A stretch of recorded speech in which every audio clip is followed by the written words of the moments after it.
Special ಕಲೆ ಇದೆ.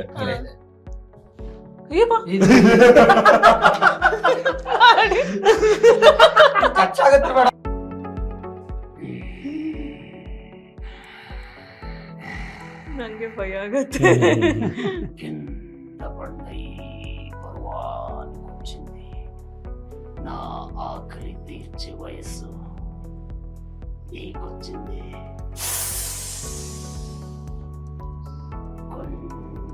కొంచెం కొంచెం నలుపుతో నీ సారం మొత్తం పీల్చేయాలి. రప్పిస్తా, నిన్ను కత్వాలకి రప్పిస్తా. నన్ను చంపి గుళ్ళ పెట్టిన నిన్ను వదలమ్మాలే వదల. ಈ ಕಾಂತಾರಕ್ಕೂ ಮುಂಚೆ ನೀವೆಲ್ಲರೂ ಕೂಡ ನಟನಾ ಕ್ಷೇತ್ರದಲ್ಲೇ ಇದ್ದಂಥವ್ರು, ನಿಮ್ಮೆಲ್ಲ ಬ್ಯಾಕ್ ಗ್ರೌಂಡ್ ಕೂಡ ನನ್ಗೆ ನಿಮ್ ಬಗ್ಗೆ ಒಂದ್ ಸ್ವಲ್ಪ ಗೊತ್ತಿದೆ. ಬಟ್ ಇವಾಗ ಕಾಂತಾರ ಮುಂಚೆ ಅಷ್ಟ ಬೆಳಕಿಗೆ ಬಂದಿರ್ಲಿಲ್ಲ ಅಂತ ನಾನು ಅನ್ಕೊಳ್ತೀನಿ. ಕಾಂತಾರ ಆದ್ಮೇಲೆ ನಿಮ್ಮನ್ನ ಜನಗಳು ಗುರುತಿಸೋದಕ್ಕೆ ಸ್ಟಾರ್ಟ್ ಮಾಡಿದ್ದಾರೆ. ಸೊ ಅದ್ರ ಹಿಂದಿನ ಒಂದಿಷ್ಟು ಅವಮಾನಗಳಾಗಿರ್ಬಹುದು, ಸ್ಟ್ರಗಲ್ ಆಗಿರ್ಬಹುದು. ಸೊ ಕಾಂತಾರ ಇಷ್ಟೆಲ್ಲ ಸ್ಟ್ರಗಲ್ ಪಟ್ಟು ಕಾಂತಾರ ಅನ್ನುವಂತ ಒಂದು ಹಿಟ್ ಸಿನಿಮಾ ನಿಮ್ ಕಡೆಯಿಂದ ಬಂದಿದೆ, ನೀವು ಕೂಡ ಕಾಂಟ್ರಿಬ್ಯೂಟ್ ಮಾಡಿರ್ತೀರಾ. ಸೊ ನಿಮ್ ಕಡೆಯಿಂದ ಬಂದಿದೆ ಅಂದ್ರೆ ಆ ಸ್ಯಾಟಿಸ್ಫ್ಯಾಕ್ಷನ್ ಎಷ್ಟಿರುತ್ತೆ. ಸೊ ಆ ಸ್ಟ್ರಗಲ್, ಆ ಹಿಂದಿನ ದಾರಿಗಳನ್ನ ನೆನಪಿಸ್ಕೊಳ್ಳೋದಾಯ್ತಂದ್ರೆ ಪ್ರತಿಯೊಬ್ರು ನಿಮ್ದೇ ಒಂದು ಸ್ಟೋರಿ ನನಗೆ ಹೇಳಿದ್ರೆ ಸೊ ನಮಗೂ ಗೊತ್ತಾಗತ್ತೆ ಏನ್ ಸ್ಟೋರಿ ಇದೆ ಇವ್ರದ್ದು ಅಂತ. ಶಾರ್ಟ್ ಆಗಿ ಮುಗಿಸ್ಬಿಡೋಣ ಮೇಡಮ್ ಸ್ಟೋರಿನ. ನೀವು ಹೇಳ್ತಾ ಹೋದ್ರೆ ಸಿಕ್ಕಾಪಟ್ಟೆ ಶಾರ್ಟ್ ಆಗಿ ನೀವು ಮುಂಚೆ ಯಾವ್ದೇ ಆ ತರದ್ದು ಹೇಳ್ತಾ ಹೋದ್ರೆ. ಮ್ಯಾಮ್ ನನ್ಗೆ ಮ್ಯಾಮ್ ನೋಡಿದ್ರೆ ಮಾಮೂಲಿ ಹೇಳ್ತಾರೆ ಇವನ್ ಕೈಲಿ ಏನು ಆಗಲ್ಲ, ಏನು ಮಾಡಲ್ಲ, ಸ್ಕೂಲ್ ಹುಡುಗ ಹಂಗಲ್ಲ ಮ್ಯಾಮ್.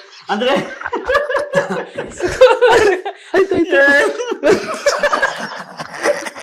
ಆಯ್ತಾಯ್ತು ಸೀರಿಯಸ್ ಮಚ್ಚ.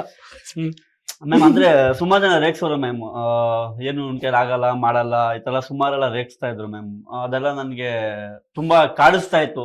ಇವ್ರಿಗೆಲ್ಲ ಏನೋ ನಾನು ರಿಪೀಟ್ ಕೊಡ್ಬೇಕಲ್ಲ, ಏನಾದ್ರು ಉತ್ತರ ಕೊಡ್ಲೇಬೇಕು ನಾನು. ಸೊ ಹಂಗಾಗಿ ಏನ್ ಮಾಡಿದೆ, ನನ್ಗೆ ಕಾಡಾದಿ ಅವುಗಳು ಅಂತ ಒಂದು ಸಿನಿಮಾ ಸಿಕ್ತು ಮ್ಯಾಮ್. ಅದರಲ್ಲಿ ನಾಗತಿಲಿ ಚಂದ್ರಶೇಖರ್ ಅವ್ರ ಬ್ಯಾನರ್ ಅಲ್ಲಿ LN ಮುಕುಂದರಾಜ್ ಅಂತ ನನ್ನ ಫಸ್ಟ್ ಇಂಟ್ರೊಡ್ಯೂಸ್ ಮಾಡ್ತಾರೆ ಸಿನಿಮಾದಲ್ಲಿ. ಅಲ್ಲಿ ಮಾಡಿದೆ. ಅದಾದ್ಮೇಲೆ ಮತ್ತೆ ಯಾವ ಸಿನಿಮಾ ನನಗೆ ಸಿಗ್ಲಿಲ್ಲ ಅವಕಾಶ. ಅವಾಗ ಆ ಟೈಮಲ್ಲಿ ನಂದೊಂದು ಲೀಡ್ ರೋಲ್ ಇತ್ತು ಸಿನಿಮಾದಲ್ಲಿ. ಅದ್ ಮಾಡಿ ಬಂದ್ಮೇಲೆ ಎಲ್ರು ಸೂಪರ್ ಮಾಡಿದೆ ಮಗ ಹಂಗಿ ಅಂತ ಒಂದಷ್ಟು ಜನ ಹೇಳಿದ್ರು. ಅದಾದ್ಮೇಲೆ ಏನು ಇಲ್ಲ ಮ್ಯಾಮ್. ನೆಕ್ಸ್ಟ್ ಮತ್ತೆ ಸಿನಿಮಾ ಮಾಡ್ಬೇಕು ಅನ್ಕೊಂಡೆ, ನನಗೆ ಯಾರು ಕರೆದಿಲ್ಲ, ಏನು ಇಲ್ಲ. ಅವಾಗ ಸುಮಾರು ಜನ ರೇಗ್ಸೋರು ಮ್ಯಾಮ್. ಸುಮಾರು ಏನು ಅಷ್ಟೆಲ್ಲ ಮಾತಾಡ್ಕೊಂಡೆ, ಅವಾಗ ಅಷ್ಟೆಲ್ಲ ಮಾತಾಡಿದೆ. ಸುಮಾರು ಜನ ರೇಗ್ಸೋರು. ನಾನು ಸುಮಾರು ಅದರಿಂದ ಒಂಥರ ಡಿಪ್ರೆಸ್ ಆಗ್ಬಿಟ್ಟಿದೆ ಮ್ಯಾಮ್. ಏನ್ ಮಾಡೋದಂತ ಗೊತ್ತಾಗ್ತಿಲ್ಲ.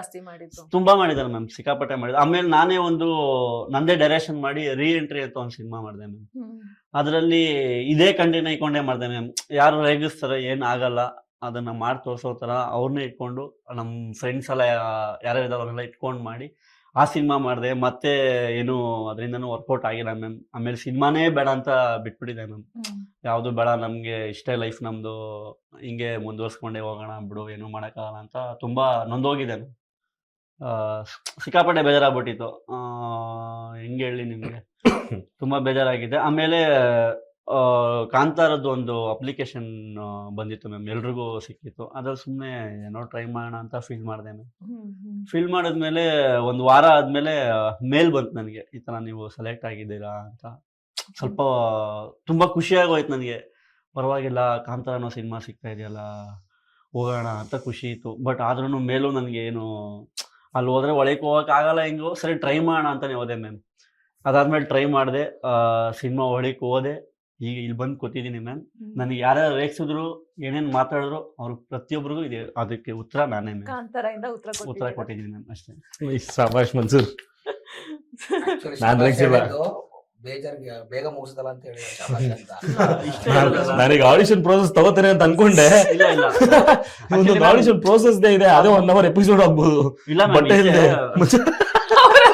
ಮ್ಯಾಮ್, ಇಲ್ಲ ತೋರಿಸ್ಬಿಡ್ಲ ಮ್ಯಾಮ್. ಮ್ಯಾಮ್ ಹಿಂಗೆ ನೋಡಿ, ಇವತ್ತು ಒಂದು ಸ್ಪೆಷಲ್ ಕಲೆ ಇದೆ.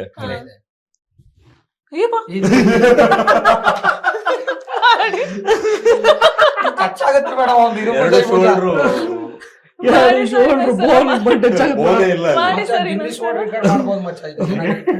ಫಸ್ಟ್ ಟೈಮ್ ನನ್ನ ರೂಮ್ ಮೇಟ್ ಬೇರೆ ರೂಮಲ್ಲಿ ನೋಡಿ ಯಾರು ನೋಡಿದ್ರು ಅಷ್ಟೇ ಚೆನ್ನಾಗಿ ಮಾತಾಡ್ಸೋರು ಮ್ಯಾಮ್. ಇವಾಗ ಸೇಮ್ ಹಿಂಗೆ, ಇವಾಗ ನೀವು ಹೆಂಗ್ ರಿಯಾಕ್ಷನ್ ಕೊಟ್ರೆ ಹಂಗೆ ನೆಕ್ಸ್ಟ್ ಭಯ ಬೀಳೋರು. ಇನ್ನೊಂದ್ಸಲ ನಾ ಶಾಕ್ ಅಲ್ಲ ಕರೆಕ್ಟ್ ಸ್ಲೋ ಮೋಷನ್ ತೋರ್ಸು ಸ್ಲೋ ಮೋಷನ್ ಸ್ಲೋ ಮೋಷನ್ ಮಾಡ್ಕಂತ ನೀನ್ ಸ್ಲೋ ಮಾಡು ಎರಡು ಟಚ್ ಭಯನೇ ಆಗಿದೆ ಆಗುತ್ತೆ. ಹಿಂಗೆ ಮ್ಯಾಮ್. ಒಂಥರ ಮ್ಯಾಮ್ ಅಂದ್ರೆ ಆಡಿಷನ್ ಎಲ್ರು ನಾನು ಹೇಳ್ಬಿಡ್ತೀನಿ, ನನಗೆ ಕ್ಯೂರಿಯಾಸಿಟಿ ಬಂದ್ಬಿಡ್ತು ಮ್ಯಾಮ್. ಆಡಿಷನ್ ಎಲ್ರು ಮುಗ್ಸ್ಬಿಡು ಹೋದ್ರು, ನೀನೆ. ಓಕೆ ಆಡಿಷನ್ ಹೋದ್ರೆ ಎಲ್ರು ಹೆಂಗ್ ಹೋಗ್ತಾರೆ ಮ್ಯಾಮ್? ಎಲ್ರು ಕಾಸ್ಟ್ಯೂಮ್ ಅಲ್ಲಿ ಮಾಮೂಲಿ ಹೋಗ್ತಾರೆ ಮ್ಯಾಮ್. ನಾನು ಕಾಸ್ಟ್ಯೂಮ್ ಅಲ್ಲಿ ಹೋಗಿಲ್ಲ, ಶರ್ಟ್ ಬಿಚ್ಬಿಟ್ಟು ಒಳಗೆ ಹೋಗಿದ್ದೀನಿ ಯಾಕೆ ಆತರ? ಇದನ್ನ ತೋರ್ಸಕ್ಕೆ ತೋರ್ಸಕ್ಕೆ ಈಗ ಮ್ಯಾಮ್. ಮೇಡಮ್ ಒಂದು ಸಪರೇಟ್ ಏನಾದ್ರು ಈಗ 35,000 ಜನ ಏನೋ ಆಡಿಷನ್ಗೆ ಅಪ್ಲೈ ಮಾಡಿದ್ದು ಅನ್ನೋದು ಕೇಳಿದೀವಿ. ಅದು ಕಂಟ್ರಿನಲ್ಲಿ ಒಂದಷ್ಟು 1,000 ಜನ ಇದ್ರು, ಎಲ್ಲ ಬಟ್ಟೆ ಹಾಕಿದ್ದಾರೆ. ನನ್ನ ನೋಡ್ಬೇಕು ಏನ್ ಮಾಡ್ಬೇಕು, ನನ್ನ ಬಟ್ಟೆ ತೆಗೆದ್ಬಿಡೋಣ ಅಂತ. ಮ್ಯಾಮ್ ಹಂಗಲ್ಲ ಮ್ಯಾಮ್,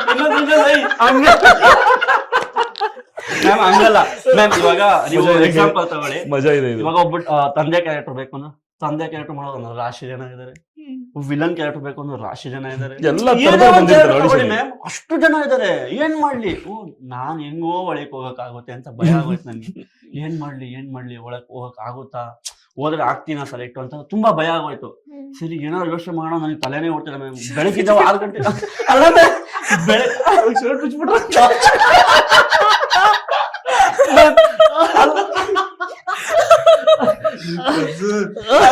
ಅಲ್ಲ ಮ್ಯಾಮ್. ನೆಕ್ಸ್ಟ್ ಟೈಮ್ ಮಚ್ಚಾ ನೀನ್ ಇಂಟರ್ವ್ಯೂ ನೋಡಿ ನಿನಗೆ ಇನ್ಸ್ಪೈರ್ ಆಗಿ ಯಾರಾದ್ರೂ ಹೋಗ್ಬೇಕು ನೋಡು. ದಯವಿಟ್ಟು ಯಾರು ಮಾಡಬೇಡಿ ನೀನೇ ಅದಕ್ಕೆ ಮ್ಯಾಮ್. ಆಮೇಲೆ ಯೋಚನೆ ಮಾಡಿದೆ ಏನಾದ್ರು ಮಾಡ್ಲೇಬೇಕಲ್ಲ ಅಂತ. ಸರಿ ಆಯ್ತು ಹೋಗ್ಬಿಟ್ಟು ಶರ್ಟ್ ಬಿಟ್ಬಿಟ್ಟೆ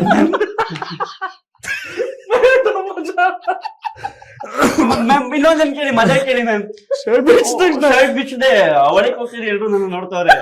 ನಾನ್ ತಲೆ ಕೆಡ್ಸ್ಕೊಂಡಿಲ್ಲ ಮ್ಯಾಮ್. ನನ್ನ ಹತ್ರ ಟ್ಯಾಲೆಂಟ್ ಏನ್ ತೋರ್ಸ್ಕೊಂಡ್ಬಿಡ್ತೀನಿ ಅಂತ ಮ್ಯಾಮ್. ಫಸ್ಟ್ ಆಗಿ ಅದೇ ಏನೋ ಹತ್ರನ ಫಸ್ಟ್ ಟೈಮ್ ಅನಿಲ ಹೋದೆ, ಅದೇನ ಶರ್ಟ್ ಹಾಕೊಡಿ ಯಾಕೆ ಅಂದ್ರು. ಮ್ಯಾಮ್ ಇಲ್ಲ ಸರ್ ಇಲ್ಲ ಸರ್, ಒಂದು ಟ್ಯಾಲೆಂಟ್ ಇದೆ ಸರ್ ತೋರಿಸ್ತೀನಿ. ಅಲ್ಲ ಮ್ಯಾಮ್, ಬಟ್ಟೆ ಹಾಕೊಂಡು ತೋರ್ಸಪ್ಪ. ಅವ್ರು ಹೇಳ್ತಾರೆ ಅದೇ ಇದನ್ನ ಬಟ್ಟೆ ಹಾಕೊಂಡು ಮಾಡ್ಬೋದಿಲ್ಲ, ಡೈಲಾಗ್ ಹೇಳಿ ಪರವಾಗಿಲ್ಲ ಅಂದ್ರು. ಇಲ್ಲ ಸರ್ ಏನು ಸರಿ ಮಾಡಿ ಅಂದ್ರು. ಮ್ಯಾಮ್ ಇವ್ರಿಬ್ರು ಅವ್ರ ಮುಂದೆ ಕನ್ನಡ ಆಗ್ಬಿಟ್ರು ನೋಡಿದ ತಕ್ಷಣ ಮ್ಯಾಮ್ ಅಲ್ಲಿಂದ ಜಂಪ್ ಹೊಡೆದು ಅವ್ರ ಮುಂದೆ ಹಿಂಗ್ ಹೋದೆ ಮ್ಯಾಮ್. ಅವರು ನಾನು ಅನ್ಕೊಂಡೆ ಯಾಕೆ ಸರ್ ಹಿಂಗ್ ಒಂದು ರಿಯಾಕ್ಟ್ ಮಾಡ್ತಾವ ಅನ್ಕೊಂಡೆ, ಏನೋ ಇಂಪ್ಯಾಕ್ಟ್ ಬೀಳ್ತಿದೆ, ಏನೋ ವರ್ಕೌಟ್ ಆಗ್ತಿದೆ ಅಂತ.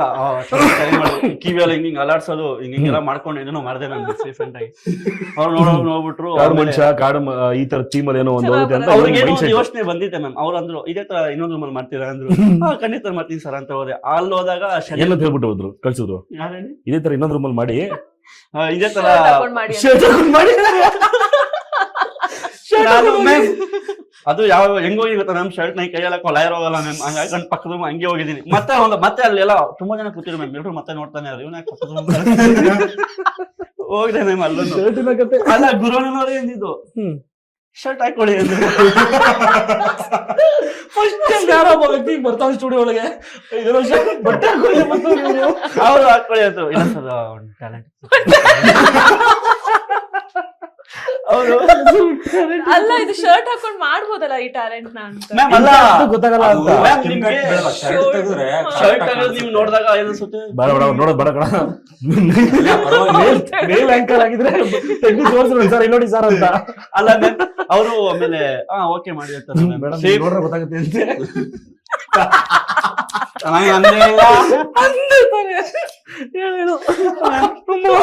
ಸೇಮ್ ಮಾಡಿದೆ, ಹೆಗ್ರಿಂಗ್ ಮಾಡಿದೆ ಮ್ಯಾಮ್. ಅವರು ಸೇಮ್ ರಿಯಾಕ್ಷನ್ ಸೇಮ್ ಒಂಥರ ಶಾಕ್ ಆದ್ರು. ಅವರು ಇನ್ನೊಂದ್ಸರಿ ಮಾಡಿ ಅಂದ್ರೆ ಮ್ಯಾಮ್ ಫೋನಲ್ಲಿ ಹಿಂಗೆ ಅವ್ರ ಹತ್ರ ಸ್ಯಾಮ್ಸಂಗ್ ಅದು S23 5 ರಿಂಗ್ ಇತ್ತು ಅದು ನೋಟಿಸ್ ಮಾಡಿದೀನಿ. ಕ್ಲೀನ್ ಆಗಿ ವಿಡಿಯೋ ಮಾಡ್ಕೊಂಡ್ರು ಮ್ಯಾಮ್. ಆಮೇಲೆ ಅನ್ಕೊಂಡೆ ಪರವಾಗಿಲ್ಲ ಏನೋ ವರ್ಕೌಟ್ ಆಗುತ್ತೆ ಅಂತ. ಅವ್ರು ಹೇಳಿದ್ರು ಮ್ಯಾಮ್ ಈ ತರ ಬಿಯರ್ಡ್ ಎಲ್ಲ ಬಿಡ್ಬೇಕಾಗುತ್ತೆ, ಹೇರ್ ಕಟ್ ಮಾಡ್ಬಿಡಿ, ಸೇಮ್ ಇದೇನಿದ್ರು ಹಂಗೆ ಇರಿ ಅಂತ ಹೇಳಿದ್ರು. ಓಕೆ ಸರ್ ಆಯ್ತು ಅಂತಂದ್ರು. ಯಾವ ಪಾತ್ರ ಅಂತ ಹೇಳಕ್ಕಾಗಲ್ಲ, ಏನ್ ಡೈಲಾಗ್ ಇದು ಇರುತ್ತೆ ಇಲ್ಲ ಇಲ್ಲದೆ ಇರುತ್ತೆ ಅಂತಂದ್ರು. ಓಕೆ ಅನ್ಬಿಟ್ಟು ನಾನೇನಂದ್ರೆ ಗೊತ್ತಾ ಮ್ಯಾಮ್, ನನ್ಗೆ ವಿಲನ್ ಜೊತೆ ಕೊಟ್ಬಿಡ್ತೀರಾ ಅಂತ. ಎಲ್ಲ ಕೇಳ್ಕೊಂಡ್ಬಿಟ್ಟಿದ್ದಾರೆ. ಮ್ಯಾಮ್ ನಿಜ ಮ್ಯಾಮ್, ನನಗೆ ವಿಲನ್ ಜೊತೆ ಕೊಡಿ ಅಂತ ಕೇಳ್ಬಿಟ್ಟಿದೆ. ಆಮೇಲೆ ಹೊರಗ್ ಬಂದು ಎಲ್ಲ ಕೇಳ್ತಾ ಇದೀನಿ. ಎಲ್ರು ಯಾವ್ದು ಕೊಟ್ರು ಮಾಡ್ತೀನಿ ಅಂತ ಹೇಳ್ಬಿಟ್ಟಿದ್ದಾರೆ ಎಲ್ರು. ಡೈಲಾಗ್ ಎಲ್ಲ ಹೆಂಗ್ ಕೊಟ್ರು ಮಾಡ್ತೀನಿ, ನಾನ್ ನೋಡಿದ್ರೆ ವಿಲನ್ ಜೊತೆ ಕೊಡು ಅಂತ ಕೇಳ್ಬಿಟ್ಟು ಬಂದ್ಬಿಟ್ಟಿದೀನಿ. ನನಗೆ ಭಯ ಆಗ್ಬೇಕು, ನನ್ನ ಕರೆಯೋರು ನಾನ್ ಬೇರೆ ಬಿಲ್ಡಪ್ ಎಲ್ಲಿ ಬಂದ್ಬಿಟ್ಟಿದೀನಿ, ಏನ್ ಮಾಡೋದು ಅಂತ ಭಯ ಬಂದ್ಬಿಟ್ಟು. ಬಟ್ 3 ದಿನದಲ್ಲಿ ಫೋನ್ ಬಂತು ಮ್ಯಾಮ್. ನನ್ನಷ್ಟು ಖುಷಿ ಪಟ್ಟವ್ರು ಬೇರೆ ಯಾರು ಇಲ್ಲ ಮ್ಯಾಮ್. ನಾನು ಅಷ್ಟು ಖುಷಿ ಪಟ್ಟೆ ಮ್ಯಾಮ್ ಕಾಲ್ ಬಂದಾಗ. ಶರ್ಟ್ ಬಿಚ್ಚಿದಕ್ಕೂ ಸಾರ್ಥಕ ಆಯ್ತು.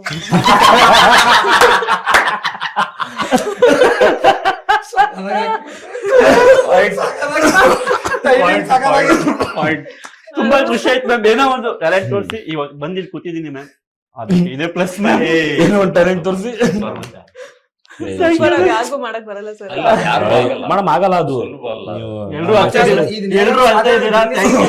ನೋಡ್ರಿ ಗಿನ್ನಿಸ್ ವರ್ಲ್ಡ್ ರೆಕಾರ್ಡ್ ಅವ್ರ ನೀವ್ ಅಪ್ಲೈ ಮಾಡಿ ಮತ್ತೆ ಗಿನ್ನಿಸ್ ತಲೆ ಎಲ್ಲ ತಿರ್ಸ್ಬಿಟ್ಟಲ್ಲ ಕುತ್ಕೋತಾರೆ ಏನೋ ಇಲ್ಲ ಅದ್ರಲ್ಲಿ.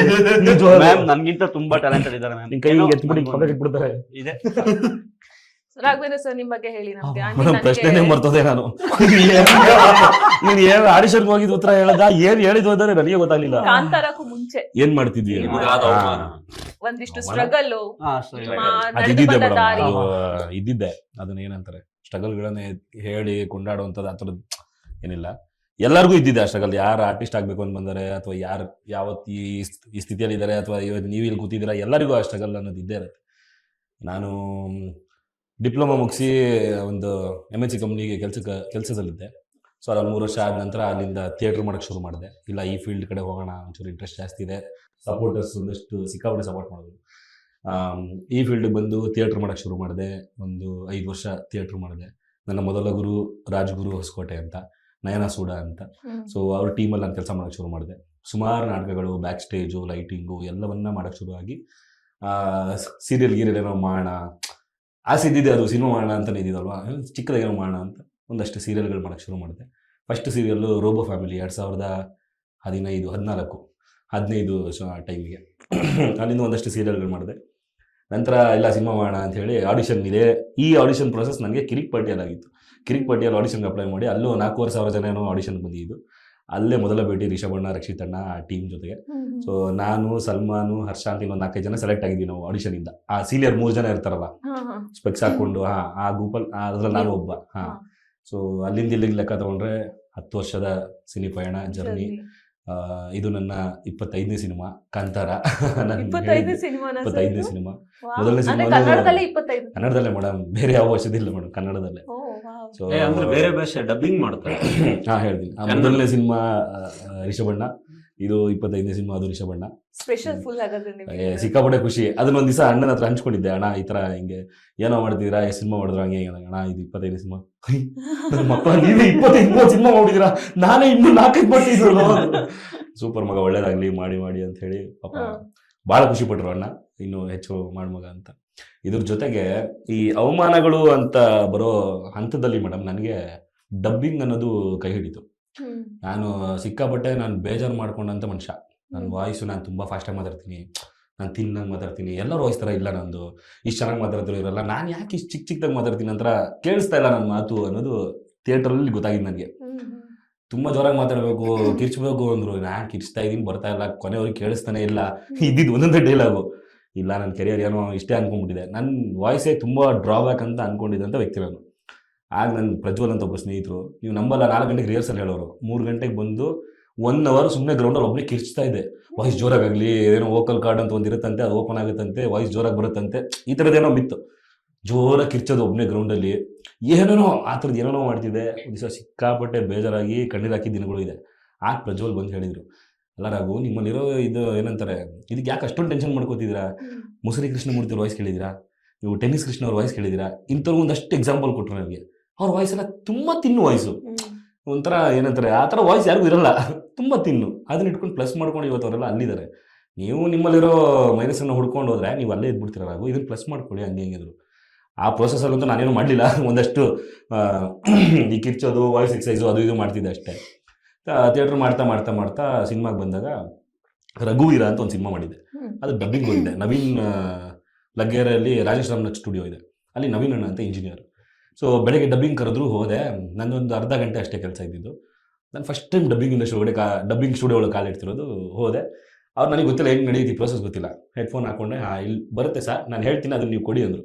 ಸರಿ ಸರ್ ಆಯಿತು ಅಂದೆ. ಟಾಕ್ ಬೇಕು ಅಂದ್ಬಿಟ್ಟು ಅವ್ರು ಹೇಳೋರು ಅದನ್ನ ನಾನು ರಿಪೀಟ್ ಕೊಡ್ತಾ ಇದ್ದೆ. ಹೇ ಸೂಪರ್ ಆಗಿದೆ ಅಂತ. ಅದು ಒಂದೊಂದೇ ಟೇಕಲ್ಲಿ ಎರಡೇ ಟೇಕಲ್ಲಿ ಹೊಟ್ಟೋಯ್ತು.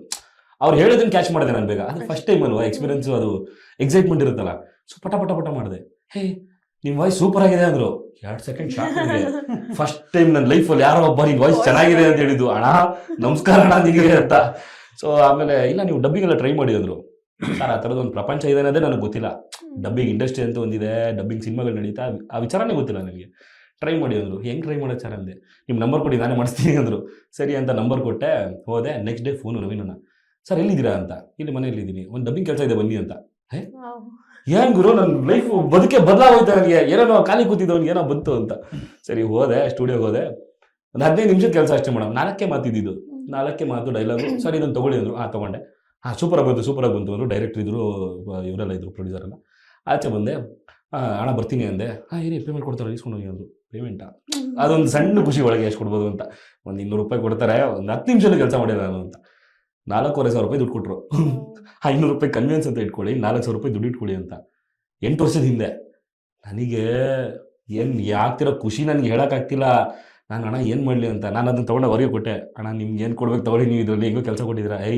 ಆ ಥರದ್ದು ಏನು ಬೇಡ ಸರ್, ನಿಮ್ಮ ಸ್ವಂತ ಪ್ರತಿಭೆ ನೀವು ಮಾಡ್ಕೊಂಡು ಹೋಗಿ ಅಂದರು.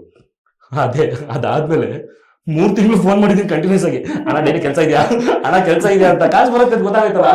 3 ತಿಂಗಳು ಫೋನ್ ಎತ್ತಿಲ್ಲ. ಸಾರ್ ಯಾವುದು ಇಲ್ಲ ಸಾರ್, ಇದ್ರೆ ನಾನು ಫೋನ್ ಮಾಡ್ತೀನಿ ಬಿಡಿ ನಿಮ್ಗೆ ಅಂತ. ಅದೇನಂತಾರೆ ಅರ್ಜೆಂಟಾಗಿ ಅವತ್ತೇನೋ ಹಂಗಾಗಿದ್ದು. ಸೊ ಅಲ್ಲಿಂದ ಈ ಥರದೊಂದು ಫೀಲ್ಡ್ ಇದೆ ಅಂತ ಗೊತ್ತಾಗಿ, ಶಿಲ್ಪಾ ಭಾಗವತರ್ ಅಂತ ನಾನು ಇವತ್ತು ನೆನೆಸ್ಕೋಬೇಕು ಅವ್ರನ್ನ. ಇವತ್ತು ನಾನೇನು ಗಾಡಿ ತೊಗೊಂಡಿದ್ದೀನಿ ಅಥವಾ ನಾನು ಹಾಕಿರೋ ಬಟ್ಟೆ ಎಲ್ಲವೂ ಡಬ್ಬಿಂಗಿಂದ ಸಂಪಾದನೆ ಮಾಡಿದ್ದು ದುಡ್ಡಲ್ಲೇ. ಸೊ ಅವರು ನನ್ನ ನಂಬರ್ನ ತೊಗೊಂಡು ಒಂದಷ್ಟು ಸ್ಟುಡಿಯೋಗಳಿಗೆ ಕೊಟ್ಟರು. ಸೂಪರಾಗಿ ಮಾಡ್ತೀವಲ್ಲ ನೀನು, ಬೇರೆ ಸ್ಟುಡಿಯೋಗೆಲ್ಲ ಹೋಗು ಅಂತ. ಬೇರೆ ಸ್ಟುಡಿಯೋ ಎಲ್ಲಿದೆ ಗೊತ್ತಿಲ್ಲ ನನಗೆ. ಸೊ ಅವ್ರು ಕೊಟ್ಟರು. ಎಲ್ಲ ಸ್ಟುಡಿಯೋದಿಂದ ಫೋನ್ ಬರೋಕ್ಕೆ ಶುರು ಆಯಿತು. ಸರ್ ಆಗಬೇಕಾದ್ರೆ ಡಬ್ಬಿಂಗ್ ಆರ್ಟಿಸ್ಟ್ ಅಂತ ಹೇಳಿ ಬನ್ನಿ, ನಮ್ಮದು ಕೆಲಸ ಇದೆ ಅಂತ. ಕಾರ್ಟೂನ್ ಮಾಡೋಕ್ಕೆ ಶುರು ಮಾಡಿದೆ, ವೆಬ್ ಸೀರೀಸ್ಗಳು ಮಾಡಿದೆ, ಸಿನಿಮಾಗಳು ಮಾಡಿದೆ. ಒಂದು 500ಕ್ಕೂ ಹೆಚ್ಚು ಸಿನಿಮಾಗಳಿಗೆ ವಾಯ್ಸ್ ಮಾಡಿದ್ದೀನಿ. ವಿಜಯ್ ಸೇತುಪತಿ ಅವ್ರಿಗೆ ಕನ್ನಡದಲ್ಲಿ ನಂದೇ ವಾಯ್ಸು. ನೀವು ನೋಡೋ ಅಷ್ಟು ಸಿನಿಮಾಗಳು ಕನ್ನಡದಲ್ಲಿ. ನೀವು KRK ಅಥವಾ ವಿಕ್ರಮ್ ಮಾಸ್ಟರ್ ಯಾವ್ದು ನೋಡ್ತೀರೋ, ತೆಲುಗು ಗೋಪಿಚಂದನ್ ನಾನೇ, ಸಿಟಿ ಮಾರ್, ಅದು ಇದು ಜಿಲ್ಲಿಂದ ಹಿಡಿದು ಎಲ್ಲ ಸಿನಿಮಾಗಳಿಗೂ ನಾನೇ.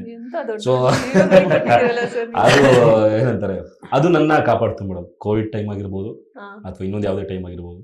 ಸೊ ನೀವು ನಂಬಲ್ಲ, ಕೋವಿಡ್ ಟೈಮಲ್ಲಿ ಬೆಳಗ್ಗೆ 6 ಗಂಟೆಯಿಂದ ರಾತ್ರಿ 3 ಗಂಟೆವರೆಗೂ ಕೆಲಸ. ನಮಗೆ ಶೂಟಿಂಗ್ ಇಲ್ಲ, ಬೇರೆ ಇನ್ನೊಂದೇನೂ ನಡೀತಿಲ್ಲ, ಅಥವಾ ಯಾವುದೇ ರೀತಿಯ ಪರ್ಮಿಷನ್ಗಳಿಲ್ಲ. ಒಂದೇ ರೀತಿ ಜನಕ್ಕೆ ಎಂಟರ್ಟೈನ್ಮೆಂಟ್ ಬೇಕು. ಮನೇಲಿ ಕೂತಿದ್ದಾರೆ, ಚಾನಲಲ್ಲಿ ಏನು ನೋಡ್ತಾರೆ. ಸೊ ಅವಾಗ ನಮ್ಮ ಡಬ್ಬಿಂಗ್ ಅವ್ರು ಎಷ್ಟು ಬೂಮಲ್ಲಿ ಇದ್ವಿ ಅಂದ್ರೆ, ಬೆಳಗ್ಗೆ 6 ಗಂಟೆಯಿಂದ 3 ಗಂಟೆವರೆಗೆ ನಮ್ಗೊಂದು ಪರ್ಮಿಷನ್ ಲೆಟರ್ ಎಲ್ಲ ಇತ್ತು. ಸ್ಟುಡಿಯೋಯಿಂದ ಅವರೇ ಪಿಕ್ ಮಾಡೋರು, ಗಾಡಿಯಿಂದ ಕರ್ಕೊಂಡೋಗಿ ಸ್ಯಾನಿಟೈಸ್ ಮಾಡಿ ಕ್ಲೀನಾಗಿ ಕೂರಿಸಿ ಮಾತಾಡ್ರಪ್ಪ ಅಂತ. ಒಂದಷ್ಟು ಹಿಂದಿ ಎಪಿಸೋಡ್ಗಳು, ತಮಿಳ್ ಎಪಿಸೋಡ್ಗಳು, ತೆಲುಗು ಎಪಿಸೋಡ್ಗಳೆಲ್ಲ ಬರೋಕ್ಕೆ ಶುರು ಆಯಿತು. ಸೊ ಹಾಗೆ ಡಬ್ಬಿಂಗ್ ಇಂಡಸ್ಟ್ರಿ ಕರ್ಕೊಂಡು ಹೋಗಿದೆ. ಇವತ್ತು ರೀಸೆಂಟಾಗಿ ಬಂದಿದ್ದು ಕೂಲಿ, ಅಲ್ಲಿ ಸೋಬಿನ್ ಶೇರಿಗೆ ಡಬ್ ಮಾಡಿದೆ. ಸೊ ಸುಮಾರು ಈಗ ಬರ್ತಿರೋ ಸಿನಿಮಾಗಳಲ್ಲೆಲ್ಲ ಡಬ್ ಮಾಡ್ತಾ ಬಂದಿದ್ದೀನಿ, ಜೊತೆಗೆ ಆಕ್ಟ್ ಮಾಡ್ತಾ ಹೋಗ್ತೀನಿ. ಇದು ಜರ್ನಿ. ಕಾಂತಾರ ಖಂಡಿತವಾಗ್ಲು ಮೇಡಮ್. ಅದೇನನ್ಸುತ್ತೆ, ಈ ಏನಂತಾರೆ ಹಸ್ಕೊಂಡಿದ್ದವನಿಗೆ ಒಂದ್ಸಲಿ ಊಟ ಕೊಟ್ರೆ ಹಸುವೆಲ್ಲ ಮರ್ತೋಗ್ಬಿಡುತ್ತಂತೆ. ನನಗೆ ಹಸು ಇದ್ದು ಅನ್ನೋದೇ ಮರ್ತೋಗ್ಬಿಡುತ್ತೆ ನನಗೆ. ಗುರು ಹೊಟ್ಟೆ ತುಂಬಿದು ಗುರು ನನಗೆ ಅಂತ. ಆ ಥರದೊಂದು ಕಾಂತಾರ. ಇಷ್ಟು ದಿನದ ಏನು ಮಾಡ್ಕೊಂಡು ಬರ್ತಿದ್ದೆ, ನಮ್ಮ ಲೈಫಲ್ಲಿ ಯಾವಾಗಾಗತ್ತೆ ಬೆಳಕು ಏನು ಬೆಳಕಲ್ಲ ದರ್ಶನ ಅಂತ. ನಮ್ಮ ಲೈಫಲ್ಲಿ ಬೆಳಕು ಯಾವಾಗ ಬರುತ್ತೆ ಅಂದ್ರು. ರಿಷಬಣ್ಣ ಕೊಟ್ಟರು ಬೆಳಕು. ಈ ಬೆಳಕು ಇನ್ನೆಷ್ಟು ದಿನ ಉರಿಯುತ್ತೆ ನೋಡೋಣ ಮೇಡಮ್. ಅದು ಆಸೆ ಇದೆ, ಇರೋಷ್ಟು ದಿನ ಕನ್ನಡದಲ್ಲೇ ಕೆಲಸಗಳನ್ನ ಮಾಡ್ತಾ, ಸಿನಿಮಾ ಮಾಡ್ತಾ, ಏನಂತಾರೆ ಕೊನೆಯವರೆಗೂ ಬಣ್ಣ ಹಚ್ಕೊಂಡು ಆಕ್ಟ್ ಮಾಡಬೇಕು ಅನ್ನೋ ಒಂದು ಆಸೆ. ಸೊ ಅಷ್ಟು ಪಾತ್ರಗಳನ್ನು ಇನ್ನೂ ಜರ್ನಿ ಶುರು ಮಾಡಿದ್ದೀವಿ, ನೋಡೋಣ. ಜಾಸ್ತಿ ಮಾತಾಡೋದು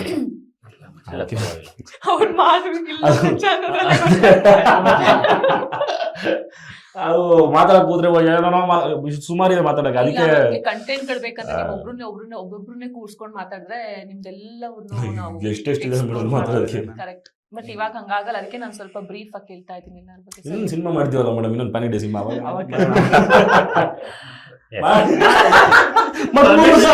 ಮತ್ತೆ 2 ವರ್ಷ 3 ವರ್ಷ ಹೇಳಿ ಸರ್. ನಾನು SLC ಲಾಸ್ಟ್, ಅದಾದ್ಮೇಲೆ ಕೆಲ್ಸಕ್ಕೆ ಹೋಗ್ತಿದ್ದೆ ಮೇಡಮ್. ಗಾರೆ ಕೆಲಸ ಬಿಟ್ಟೆ. ತುಂಬಾ ಕಷ್ಟ ಆಗೋದು ಗಾರೆ ಕೆಲಸ ಮಾಡೋದಕ್ಕೆ. ನಮ್ಮ ಕಡೆ ಬಿಸಿಲು ಸಿಕ್ಕಾಪಟ್ಟೆ. 1 ವಾರ ಕೆಲಸ ಮಾಡ್ತಿದ್ದೆ, 1 ವಾರ ದುಡಿದೆಲ್ಲ ಪೂರ್ತಿ ಹಾಸ್ಪಿಟಲ್ಗೆ ಹೇಳ್ತಿದ್ದೆ. ಆ ಥರ ಆಗ್ತಿತ್ತು. ಅದಕ್ಕೆ ನೆಕ್ಸ್ಟ್ ಏನ್ ಮಾಡಿದೆ, ಪೇಂಟಿಂಗ್ ಕೆಲ್ಸಕ್ಕೆ ಅಂತ ಹೋದೆ. ಈ ಗೋಡೆ ಸುಣ್ಣ ಬಳಿತಾರೆ ಗೊತ್ತಾ, 60 ರೂಪಾಯಿ ಕೊಡೋರು. ನಮ್ಮಪ್ಪ ಸ್ವಲ್ಪ ಹೋರಾಟಗಾರ ಇದ್ದ. ನನ್ನಿಂದ ನಮ್ಮ ಅಪ್ಪನಿಗೆ ಹೆಸರು ಹಾಳಾಗ್ತಾ ಇತ್ತು. ಡಿ ನರಸಪ್ಪ ಅವ್ರ ಮಗ ಏನೋ ಹಿಂಗೆ ಕೆಲ್ಸಕ್ಕೆ ಹೋಯ್ತಾನೆ, ಪೇಂಟಿಂಗ್ ಕೆಲಸ ಮಾಡಕ್ ಹೋಯ್ತಾನೆ ಅನ್ನೋ ಥರದ್ದು. ಆಗ ನಮ್ಮ ಅಪ್ಪನೇ ಯೋಚನೆ ಮಾಡಿ ನೀನಾಸಮ್ ಅಂತ ಒಂದಿದೆ, ಇವನಿಗೆ ಥಿಯೇಟ್ರಲ್ಲಿ ತುಂಬ ಇಂಟ್ರೆಸ್ಟ್ ಇದೆ ಆ್ಯಕ್ಟಿಂಗಲ್ಲೆಲ್ಲ, ಬೀದಿ ನಾಟಕ ಮಾಡ್ತಾ ಇದ್ದೆ. 5ನೇ ಕ್ಲಾಸಿಂದ ಬೀದಿ ನಾಟಕ ಮಾಡ್ತಿದ್ದೆ ಮೇಡಮ್, ತಂದೆ ಜೊತೆಗೆ ಹೋಗಿ. ನಾನು 7ನೇ ಕ್ಲಾಸ್ಗೆ ತಮಟೆ ನುಡಿಸ್ತಿದ್ದೆ. ಸೊ ಅವಾಗ ಅಪ್ಪಂಗೆ ಅದೊಂದು ನೆನಪಾಗ್ಬಿಟ್ಟು ನೀನಾಸಮ್ ಅನ್ನೋ ಒಂದು ಇನ್ಸ್ಟಿಟ್ಯೂಟ್ ಇದೆ, ಅಲ್ಲಿ ನನ್ನನ್ನು 2011ರಲ್ಲಿ ಜಾಯಿನ್ ಮಾಡಿದ್ರು. ಸುಮಾರು ಜನ ಆಡಿಷನ್ಗೆ ಬಂದಿದ್ರು. ನಾನು ಸೆಲೆಕ್ಟ್ ಆಗ್ತೀನಲ್ಲ ಗೊತ್ತಿಲ್ಲ. ಎಲ್ಲ ಬೇರೆ ಬೇರೆ ಬೇರೆ ಬೇರೆ ಭಾಗದಿಂದ ಬೇರೆ ಬೇರೆ ಜಿಲ್ಲೆಯ ಪ್ರತಿಭೆಗಳೆಲ್ಲ ಬಂದಿದ್ರು. ಅಲ್ಲಿ ನನಗೆ ಯಕ್ಷಗಾನ ಅನ್ನೋದೊಂದು ಇದೆ ಅಂತಾನೆ ಗೊತ್ತಿರಲಿಲ್ಲ. ನಮ್ಮ ಕಡೆ ಏನಿದ್ರು ಬಯಲಾಟ, ದೊಡ್ಡಾಟ, ಸಣ್ಣಾಟ, ಜನಪದ, ಗೀಗಿ ಪದ, ಸೋಮನ ಪದ, ಕುಟ್ಟೋ ಪದ, ಬೀಸೋ ಪದ, ಭಜನಾ ಪದ, ಈ ತರ ನಾನು ನೋಡಿರೋರು, ನನ್ನ ಭಾಗ ಪೂರ್ತಿ ಈ ತರದ್ದು. ಅಲ್ಲಿ ಯಕ್ಷಗಾನದಲ್ಲಿ ಆಗ ಮಂಡಿ ತಿರುಗೋದು ಮಾಡ್ತಿದ್ರು, ಜಂಪ್ ಮಾಡೋದು ಮಾಡ್ತಿದ್ರು, ಧೀಮ್ ಧೀಮ್ ಧೀಮ್ ಅಂತ. ನನಗೆ ಅವನ ಈ ತರದೆಲ್ಲ ನನಗೆ ಬರೋದಿಲ್ಲ, ಗೊತ್ತಿರಲಿಲ್ಲ. ನಾವೆಲ್ಲ ಬೀದಿ ನಾಟಕದಲ್ಲಿ ಮಾಡಿದವ್ರು ಯಾರು ಸೆಲೆಕ್ಟ್ ಆಗಲ್ಲ ಅಂತ ಅನ್ಕೊಂಡಿದ್ದೆ. ನನ್ನ ಕೈ ಹಿಡಿದಿದ್ದು ನೀನಾಸಮ್ ಸೆಲೆಕ್ಟ್ ಆಗಕ್ಕೆ ಮೂಲ ನಾನು ಬೀದಿ ನಾಟಕದಿಂದ ಬಂದಿದ್ದು ಅನ್ನೋದು, ಆಕ್ಟಿಂಗ್ ಅನ್ನೋದು ಎಷ್ಟು ಇಂಪಾರ್ಟೆಂಟ್ ಇತ್ತು. ಅದಕ್ಕಿಂತ ಮುಖ್ಯವಾಗಿ ನಾನೊಬ್ಬ ರಿದಮಿಸ್ಟ್ ಅನ್ನೋದು ಕೈ ಹಿಡಿತು. ನಾನು ಇನ್ಸ್ಟ್ರೂಮೆಂಟ್ಗಳು ಪ್ಲೇ ಮಾಡಿ ಸೂಪರ್ ಆಗಿ ನುಡಿಸ್ತಾನೆ. ತಬಲಾ, ಡೋಲಕ್ಕು, ಕಾಂಗೋ, ರಿದಮ್ ಪ್ಯಾಡು, ಮೃದಂಗ ಎಲ್ಲ ತಮಟೆ, ಚರ್ಮವಾದ್ಯಗಳು ಎಷ್ಟಿದಾವೋ ಅಷ್ಟರ ಮಟ್ಟಿಗೆ ನಾನೆಲ್ಲ ಪರ್ಕಷನಿಸ್ಟ್. ಸೊ ಹಾಗಾಗಿ ಎಲ್ಲ ರಿದಮ್ ಹಾಡ್ತಾನೆ. ಹಾಡ್ತೀರಾ? ಆಯ್ತಾ, ಅದು ನನ್ನ ಕೈ ಹಿಡಿತು. ಇವ್ನು ಯಾವನು ವಿಶೇಷವಾಗಿ ನಾನು ಒಬ್ಬನೇ ಮನುಷ್ಯ ಅಷ್ಟು ಇನ್ಸ್ಟ್ರೂಮೆಂಟ್ಗಳು ನುಡಿಸ್ಬಿಟ್ನಲ್ಲ ಇಂಟರ್ವ್ಯೂ ಅಲ್ಲಿ ಅಂತ ಸರ್ಗಳೆಲ್ಲ ನೋಡಿದ್ರೆ, ರಘುನಂದನ್ ಸರ್ ಅಂತ ಕನ್ನಡದ ದಿಗ್ಗಜ ರಂಗ ನಿರ್ದೇಶಕರು. ಆಮೇಲೆ KV ಅಕ್ಷರ್ ಸರ್ ಇದ್ರು, ಗಣೇಶ್ ಮಿಶ್ರ ಇದ್ರು, ಮಂಜು ಮಾಸ್ಟರ್ ಇದ್ರು, ಐತಾಳ್ ಸರ್ ಅಂತಿದ್ರು. ಅವರೆಲ್ಲ ನೋಡ್ಬಿಟ್ಟು ನಾನು ಶಾಕ್ ಆಗಿ, ಸರ್ ಸರ್ ಸರ್ ಸರ್ ನಾನು ತುಂಬಾ ಇಂಪಾರ್ಟೆಂಟ್ ಇನ್ಸ್ಟ್ರೂಮೆಂಟ್ ಸರ್, ನಾನು ಕಲ್ತಿದ್ದೆ ತಮಟೆ, ಫಸ್ಟ್ ತಮಟೆ ಒಂದು ನುಡಿಸ್ಬಿಡ್ತೀನಿ ಸರ್ ಅಂತಂದೆ. ಯಪ್ಪ ಹೋಗಪ್ಪ ನೀನು ಅಂತಂದ್ರು. ಅಲ್ಲಿಗೆ ನೀನಾಸಮ್ ಸೆಲೆಕ್ಟ್ ಆಯ್ತು ಮೇಡಮ್. ಅಲ್ಲಿಯವರೆಗೆ ಇದ್ದ ನನ್ನ ಕನಸು ಎಲ್ಲವೂ ಕೂಡ ಒಂಥರದ್ದಾದ್ರೆ, ನಾನು ಗಾರೆ ಕೆಲಸ ಏನಾರ ಪೇಂಟಿಂಗ್ ಕೆಲಸ ಮಾಡ್ಬೇಕಂತಿದ್ದವನು. ನೀನಾಸಮ್ ಸೇರಿದ ಮೇಲೆ ನನ್ನ ಯೋಚನೆ, ನನ್ನ ದಾರಿ ಬೇರೆ ತರ ತೆರಕೊಳ್ತು. ಸೊ ಅಲ್ಲಿ ನಾನು ಅಭಿನಯದ ದಾರಿ ಹಿಡಿದೆ, ರಂಗಭೂಮಿ ಹಾದಿ ಹಿಡಿದೆ. ರಂಗಭೂಮಿ ಹಾದಿಗೆ ಹೋಗ್ತಾ ಹೋಗ್ತಾ ಹೋಗ್ತಾ ಹೋಗ್ತಾ ಒಂದಷ್ಟು ನಾಟಕಗಳು, ಒಂದೊಂದು ನಾಟಕ ಇಡೀ ಕರ್ನಾಟಕದಾದ್ಯಂತ 100 ಶೋ ಮಾಡ್ತಿದ್ವಿ ನಾವು. ಜನಮನದಾಟ ಅಂತ ಒಂದು 5 ವರ್ಷ ತಿರುಗಾಟ ಮಾಡಿದೆ. ಅಲ್ಲಿ ನನಗೆ ಒಂದಷ್ಟು ಸಂಪರ್ಕ ಆಯ್ತು. ಮತ್ತೆ ಏಕಲವ್ಯ ನಾಟಕ ಅಂತ ಒಂದು ಮಾಡಿದೆ ಆದಿಮದಲ್ಲಿ, ಕೋಲಾರದ ಕೋಟಿಗನ್ನಳ್ಳಿ ರಾಮಯ್ಯ ಅಂತ ಬಿಗ್ಗೆಸ್ಟ್ ರೈಟರು. ಅವ್ರ ನಾಟಕನ ನಾವು ಇಲ್ಲಿ ಮಾಡಿದ್ವಿ. ಅಲ್ಲಿ ಡೆಲ್ಲಿಲಿ ಒಂದು ಶೋ ಆಗ್ಬೇಕಾಗಿತ್ತು. ಮೆಟಾ ಎನ್ನುವ ಒಂದು ನ್ಯಾಷನಲ್ ಫೆಸ್ಟಿವಲ್ ನಡೀತದೆ madam, Mahindra excellence theatre award. ಈ ಸಿನಿಮಾದಲ್ಲಿ ಫೈಮಾ ಅಂತ ಇದಾವಲ್ಲ, ಅವು ಎಷ್ಟು ಮಹತ್ತರದ ಪ್ರಶಸ್ತಿಗಳು. ರಂಗಭೂಮಿಯಲ್ಲಿ ಕೂಡ ಮೆಟಾ ಅನ್ನೋದು ಅಷ್ಟೇ ಮಹತ್ತರದ ಪ್ರಶಸ್ತಿ. 9 ವರ್ಷಗಳಿಂದ ಕನ್ನಡ ನಾಟಕಗಳು ಆಯ್ಕೆ ಆಗಿರ್ಲಿಲ್ಲ. ಅವಾಗ ಫಸ್ಟ್ ನಮ್ಮ ನಾಟಕ ಆಯ್ಕೆ ಆಯ್ತು. ಅದ್ರಲ್ಲಿ ನಾನು ಏಕಲವ್ಯ ಕ್ಯಾರೆಕ್ಟರ್ ಮಾಡಿದ್ದೆ, ಲೀಡ್ ರೋಲು. ಅಲ್ಲಿಗೆ 310 ನಾಟಕಗಳು ಬಂದಿದ್ವು. 10 ನಾಟಕ ಮಾತ್ರ ಸೆಲೆಕ್ಟ್ ಮಾಡಿದ್ರು. 10 ನಾಟಕದಲ್ಲಿ ನಮ್ದೊಂದು ನಾಟಕ. ಎಲ್ಲ ನಾಟಕ ಮುಗಿದ ಮೇಲೆ ನನಗೆ ಇಡೀ ಕರ್ನಾಟಕದಲ್ಲಿ ರಂಗಭೂಮಿಯಲ್ಲಿ ಮೊಟ್ಟ ಮೊದಲಿಗೆ ಮೆಟಾ ಎನ್ನುವ ಬೆಸ್ಟ್ ಆಕ್ಟರ್ ನ್ಯಾಷನಲ್ ಅವಾರ್ಡ್ ತಗೊಂಡೆ 2013ರಲ್ಲಿ. ಸೊ ಅಲ್ಲಿಂದ ಎಲ್ಲಾ ಕಡೆ ಬ್ರೆಜಿಲ್ ದೇಶದವರು ನನ್ನ ಇಂಟರ್ವ್ಯೂ ಮಾಡಿದ್ರು. ಡೆಲ್ಲಿ ಪತ್ರಿಕೆದು, ಡೆಲ್ಲಿಯವರೊಬ್ರು ಪೂಜಾ ಅನ್ನೋರು ದ ಹಿಂದೂ ಪತ್ರಿಕೆಗೆ ಇಂಟರ್ವ್ಯೂ ಮಾಡಿದ್ರು. ಇಲ್ಲಿ ವಿಜಯ ಕರ್ನಾಟಕ, ಪ್ರಜಾವಾಣಿ, ಎಲ್ಲಾ ಚಾನೆಲ್ ಅಲ್ಲಿ ನಂದು ಇಂಟರ್ವ್ಯೂ ಬಂತು. ಆದ್ರೆ ಊರಿಗೆ ಹೋದ ಮೇಲೆ ನನ್ನ ನೋಡ್ತಿರೋ ದೃಷ್ಟಿಕೋನ, ತಮಟೆ ಬಾರ್ಸೋದು ಎಲ್ಲಿಲ್ವೇನೋ ಅಂತ ಕೇಳೋರು, ಡ್ಯಾನ್ಸ್ ಮಾಡೋದು ಎಲ್ಲಿಲ್ವೇನೋ ಮಚ್ಚ ಅಂತ ಕೇಳೋರು. ತುಂಬಾ ಅವಮಾನ ಅಂತಲ್ಲ ಮೇಡಮ್, ನನಗೆ ಅವಮಾನ, ಕಣ್ಣೀರು, ನಾನು ಹಸಿವಿಗೆ ಕಣ್ಣೀರು ಹಾಕಿದವನಲ್ಲ, ದುಡ್ಡಿಗೆ ಕಣ್ಣೀರು ಹಾಕಿದವನಲ್ಲ, ಬಡತನಕ್ಕೆ ಕಣ್ಣೀರು ಹಾಕಿದವನಲ್ಲ. ಬಿಕಾಸ್ ನಾನು ಬಡತನದಲ್ಲೇ ಹುಟ್ಟಿದವನು. ಬಡತನ ಅಂದ್ರೆ ಬೆಂದು ಎದ್ದವನು, ಮಿಂದೆದ್ದವನು. ಸೊ ಹಾಗಾಗಿ ನಾನು 5 ವರ್ಷ ನಮ್ಮ ಮನೆ ಅಪ್ಪ ಅಮ್ಮ ಮಲಗಿದ್ರೆ ನಮ್ಮ ಅಪ್ಪ ಅಮ್ಮನಿಗೆ ಅಷ್ಟೇ ಜಾಗ ಇರ್ತಿತ್ತು ಗುಡಿಸಲಲ್ಲಿ. ನಾನು 5 ವರ್ಷದವರೆಗೆ ನಮ್ಮ ತಾತ, ನಮ್ಮ ಅಜ್ಜಿ ಊರ್ ಬಸ್ ಸ್ಟ್ಯಾಂಡ್ ಅಲ್ಲಿ ಮಲಗ್ತಿದ್ರು. ಊರ್ ಬಸ್ ಸ್ಟ್ಯಾಂಡ್ ಅಲ್ಲಿ ನಾನು ಮಲಗ್ತಿದ್ದೆ ಅವ್ರ ಜೊತೆಗೆ. ಸೊ ಹಾಗಾಗಿ ನನಗೆ ಹಸಿವು, ಬಡತನ ಇವ್ಯಾವು ನಾನು ಯಾವತ್ತೂ ಕುಗ್ಗಿಸಿಲ್ಲ ಮತ್ತು ತೀರಾ ತಳಮಟ್ಟಕ್ಕೆ ತಗೊಂಡೋಗಿ. ಹೊಸದಲ್ಲ, ಜೊತೆಗೆ ಶರ್ಟ್ ತರ ಹಾಕೊಂಡಿದ್ದೆ. ಬಡತನ ನನ್ನ ಕಷ್ಟನ ಶರ್ಟ್ ತರ ಹಾಕೊಂಡಿದ್ದೆ. ಸೊ ಹಾಗಾಗಿ ನಾನು ಯಾವತ್ತೂ ಕಣ್ಣೀರ್ ಹಾಕಿಲ್ಲ ಅಂತ ವಿಷಯಗಳಿಗೆ. ಸ್ವಲ್ಪ ಯಾರಾದ್ರೂ ನಾನು ಏನ್ ಮರ ನ್ಯಾಷನಲ್ ಅವಾರ್ಡ್ ತಗೊಂಡೆ, ಚೂರು ಸರಿಯಾಗಿ ಮಾತಾಡ್ಸಿದಲ್ಲ ಅನ್ನೋ ತರದೊಂದು ಬೇಜಾರಾಗ್ತಿತ್ತು.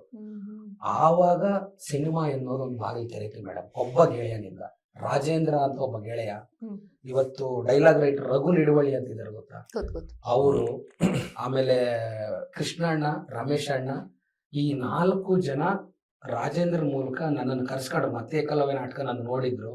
ನನ್ನ DP ತುಂಬಾ ಕೂದಲ ಬಿಟ್ಟಿದ್ದೆ. ಆ DP ನೋಡ್ಬಿಟ್ಟು ಬೆಂಗಳೂರಿಗೆ ಬಂದ್ರು. ಫಸ್ಟ್ ಟೈಮ್ ನನಗೆ ಒಂದು ಮಹತ್ತರದ ಪಾತ್ರವನ್ನ ಒಂದು ಪ್ಯಾನ್ ಇಂಡಿಯಾ ಸಿನಿಮಾದಲ್ಲಿ ಕೊಟ್ಟಿದ್ದು ಮಾಸ್ಟರ್ ಕಿಶನ್ ಅಂತ.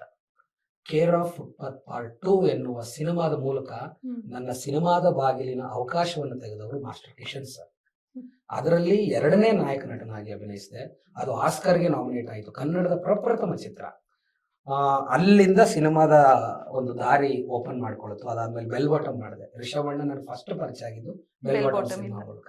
ಅದರಲ್ಲಿ ಹರಿಪ್ರಿಯ ತಮ್ಮ ಅನ್ನೋ ಕ್ಯಾರೆಕ್ಟರ್, ಆ ಟೀ ಮಾರೋದು, ಅದು ಆ ಕ್ಯಾರೆಕ್ಟರ್ ಮಾಡಿದೆ.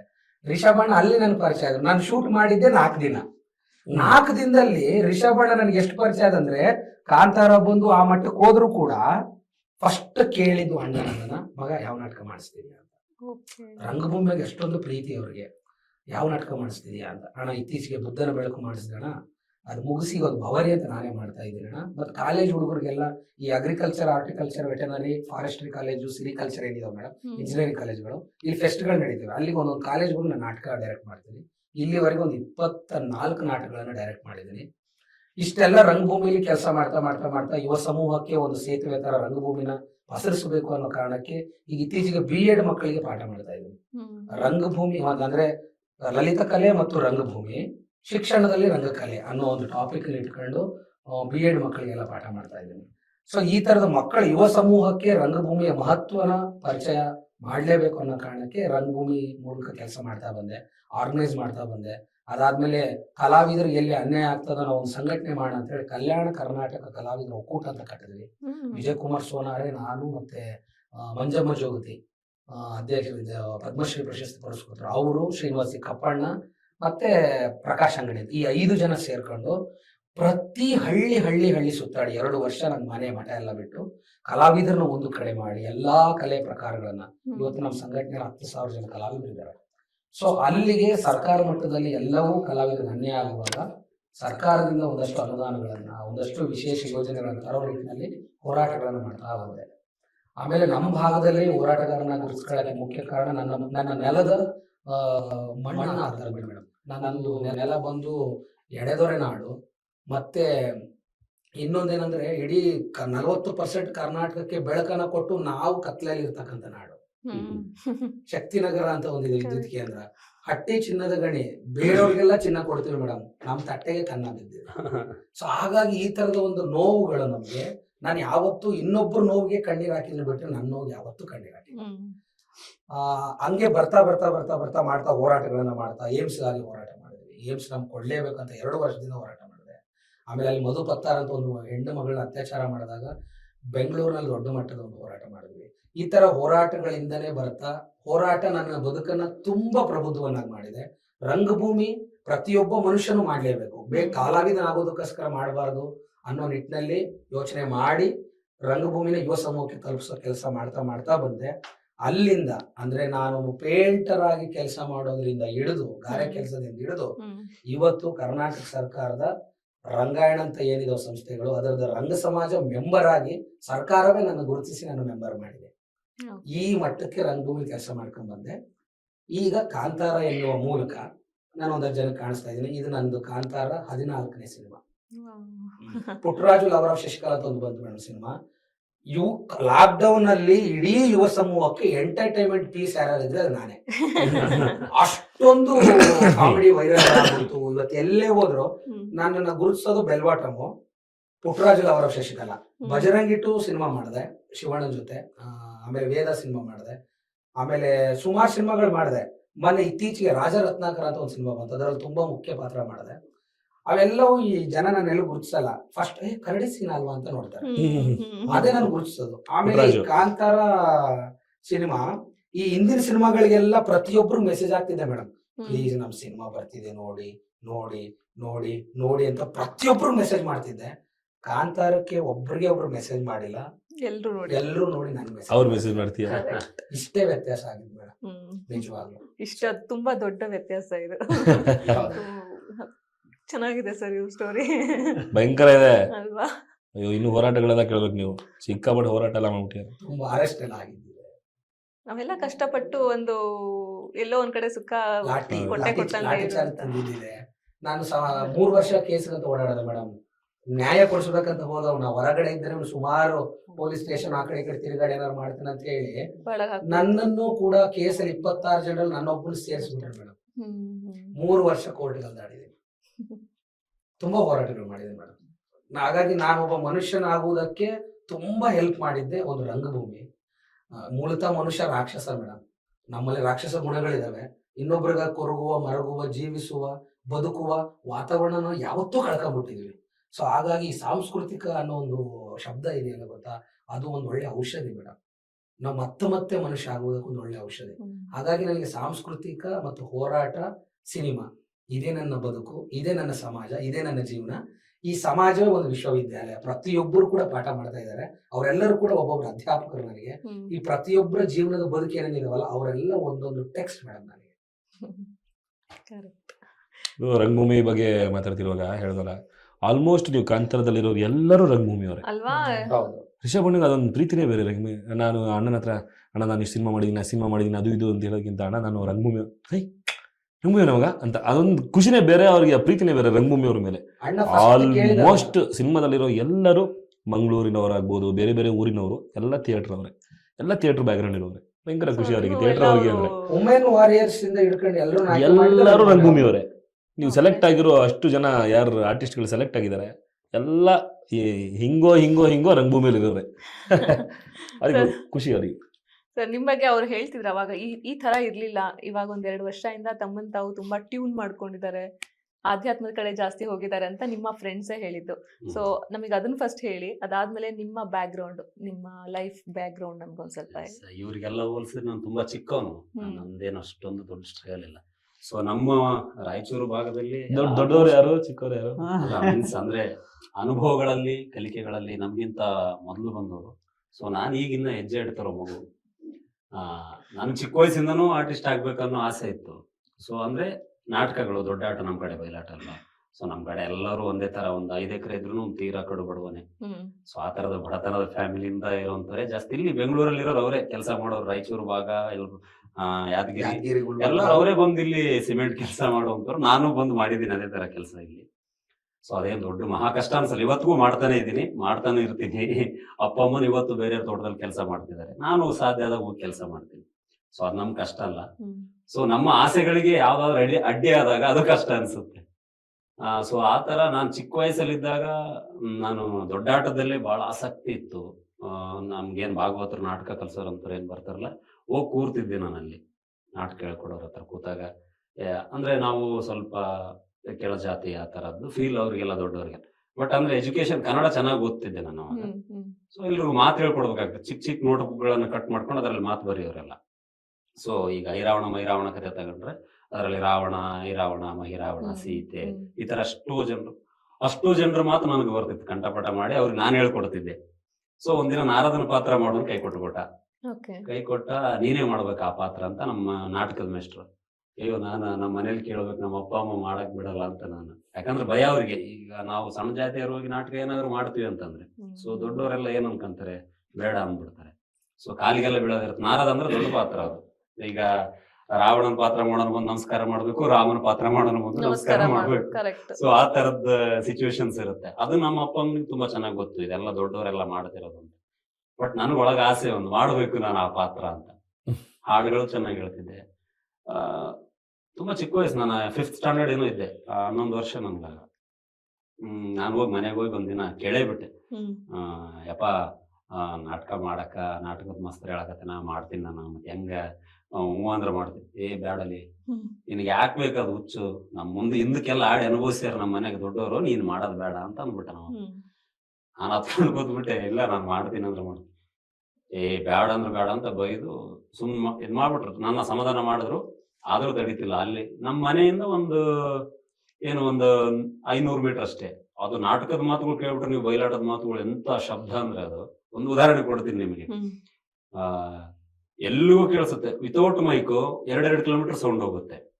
ಸೊ ಆ ತರದ ಮಾತುಗಳಿರುತ್ತೆ. ಈಗ ಒಂದು ಇಂಟ್ರೊಡಕ್ಷನ್ ಬರುತ್ತೆ, ಸಭಾ ಮಾತುಗಳಂತ ಬರುತ್ತೆ, ಅದನ್ನ ಹೇಳ್ಕೋಬೇಕಾದ್ರೆ ಬಂಧುವರು ತಾರು ದಾವು ಸ್ವಾಮಿ ಅಂತ ಕೇಳಿದಾಗ ಗಂಗೆ ಸಾಂಗಡಿತ ಸಭಾಂಗಣ ಪ್ರಣಾಂಗದೊಳ ಅಂಗ ಜಪಿತನನ್ನು ಇಂಗದ ಧ್ಯಾನಿಸುವ ಮಂಗಳಾತ್ಮಕ ನೀನು ದಾರು ನಿನ್ನ ನಾಮಾಂಕಿತವೇನು. ನಾನು ಸ್ಲೋ ಆಗಿ ಹೇಳ್ತಿದ್ದೀನಿ. ಮತ್ತೆ ಅವನು ಸಾರಥಿ ಕೇಳ್ತಾನೆ, ನಾನು ಇಂಥವನು, ನೀನ್ ಯಾಕೆ ಬಂದೆ, ನೀನ್ ಯಾರು, ಅದ್ರ ಬಗ್ಗೆ ಹೇಳೋದು. ಧರ್ಮ ಗುಣ ಕಲಾ ಪ್ರಭೂತ ಸತ್ಪ್ರತಾಪ 56 ದೇಶದೊಳಿಪ್ಪ ಕಪ್ಪ ಕಾಣಿಕೆಯ ಮೊಪ್ಪಗೊಂಡಿಪ್ಪ ರಾಯರ ತಲೆ ಚಿಪ್ಪಗಳು ಕಪ್ಪನೆ ಕುದುರುವಂತೆ ಕೆಡಗಿದ ಕಡು ಶೌರ್ಯ ಧೀರನಲ್ಲದೆ ಹೆಕ್ಕಳ ಬರದಿ ಕದನಕ್ಕೆ ಬಂದ ಬಕೈಡಂಬಾವಿ ರಕ್ಕತರಂ ಕಕ್ಕಿಸಿ ಧಿಕ್ಕರಿಸಿ ಒಕ್ಕರಿಕೆ ದಿಕ್ಕುಪಾಲು ಮಾಡಿಕ್ಕಿದ ಪ್ರಚಂಡ ಬಂಡನೋದ್ಧಾಮ ಹರಿಬಲ ವಿರಾಮ ಭೀಮಸೇನ ಮಹಾರಾಜನೆಂದು ಧನ್ ಧನಲ್ಲೆಂದು ಜೈವೀರ್ಯಂ ಹೊಡಿಸಲೇ ದೂತ ಸೌಖ್ಯ ಪ್ರಧಾತ. ಇಂಥ ಮಾತುಗಳು ಕೇಳ್ತಿದ್ದಂಗೆ ನಮ್ಗೆ ಹಿಂಗ್ ನಿಮಿರ್ ಬಿಡೋದು ಕಿವಿ ಕೈ ಕಾಲು ಎಲ್ಲ. ಅಪ್ಪ ನಾನು ಹೋಗ್ತೀನಿ ಇದೆಲ್ಲ ಆಸೆ ನನಗೆ.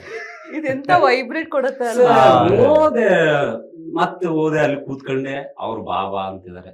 ಕೊನೆಗೆ ಹೆಂಗಾಯ್ತಂದ್ರೆ ನಿಜ ಹೇಳ್ಬೇಕು, ಊರ್ ಜನರೆಲ್ಲ ಸೇರ್ಕೊಂಡು ಮೇಷ್ಟರೆಲ್ಲ ಸೇರ್ಕೊಂಡು ಮನೆಗೆ ಬಂದು ನಮ್ಮ ಅಪ್ಪನ ಒಪ್ಸಿದ್ರು, ನಿಮ್ ಮಗನ ಹತ್ರ ಕಲೆ ಇದೆ ದಯಮಾಡಿ ಕಳಿಸ್ಕೊಡಿ ಅಂತ ಹೇಳಿ.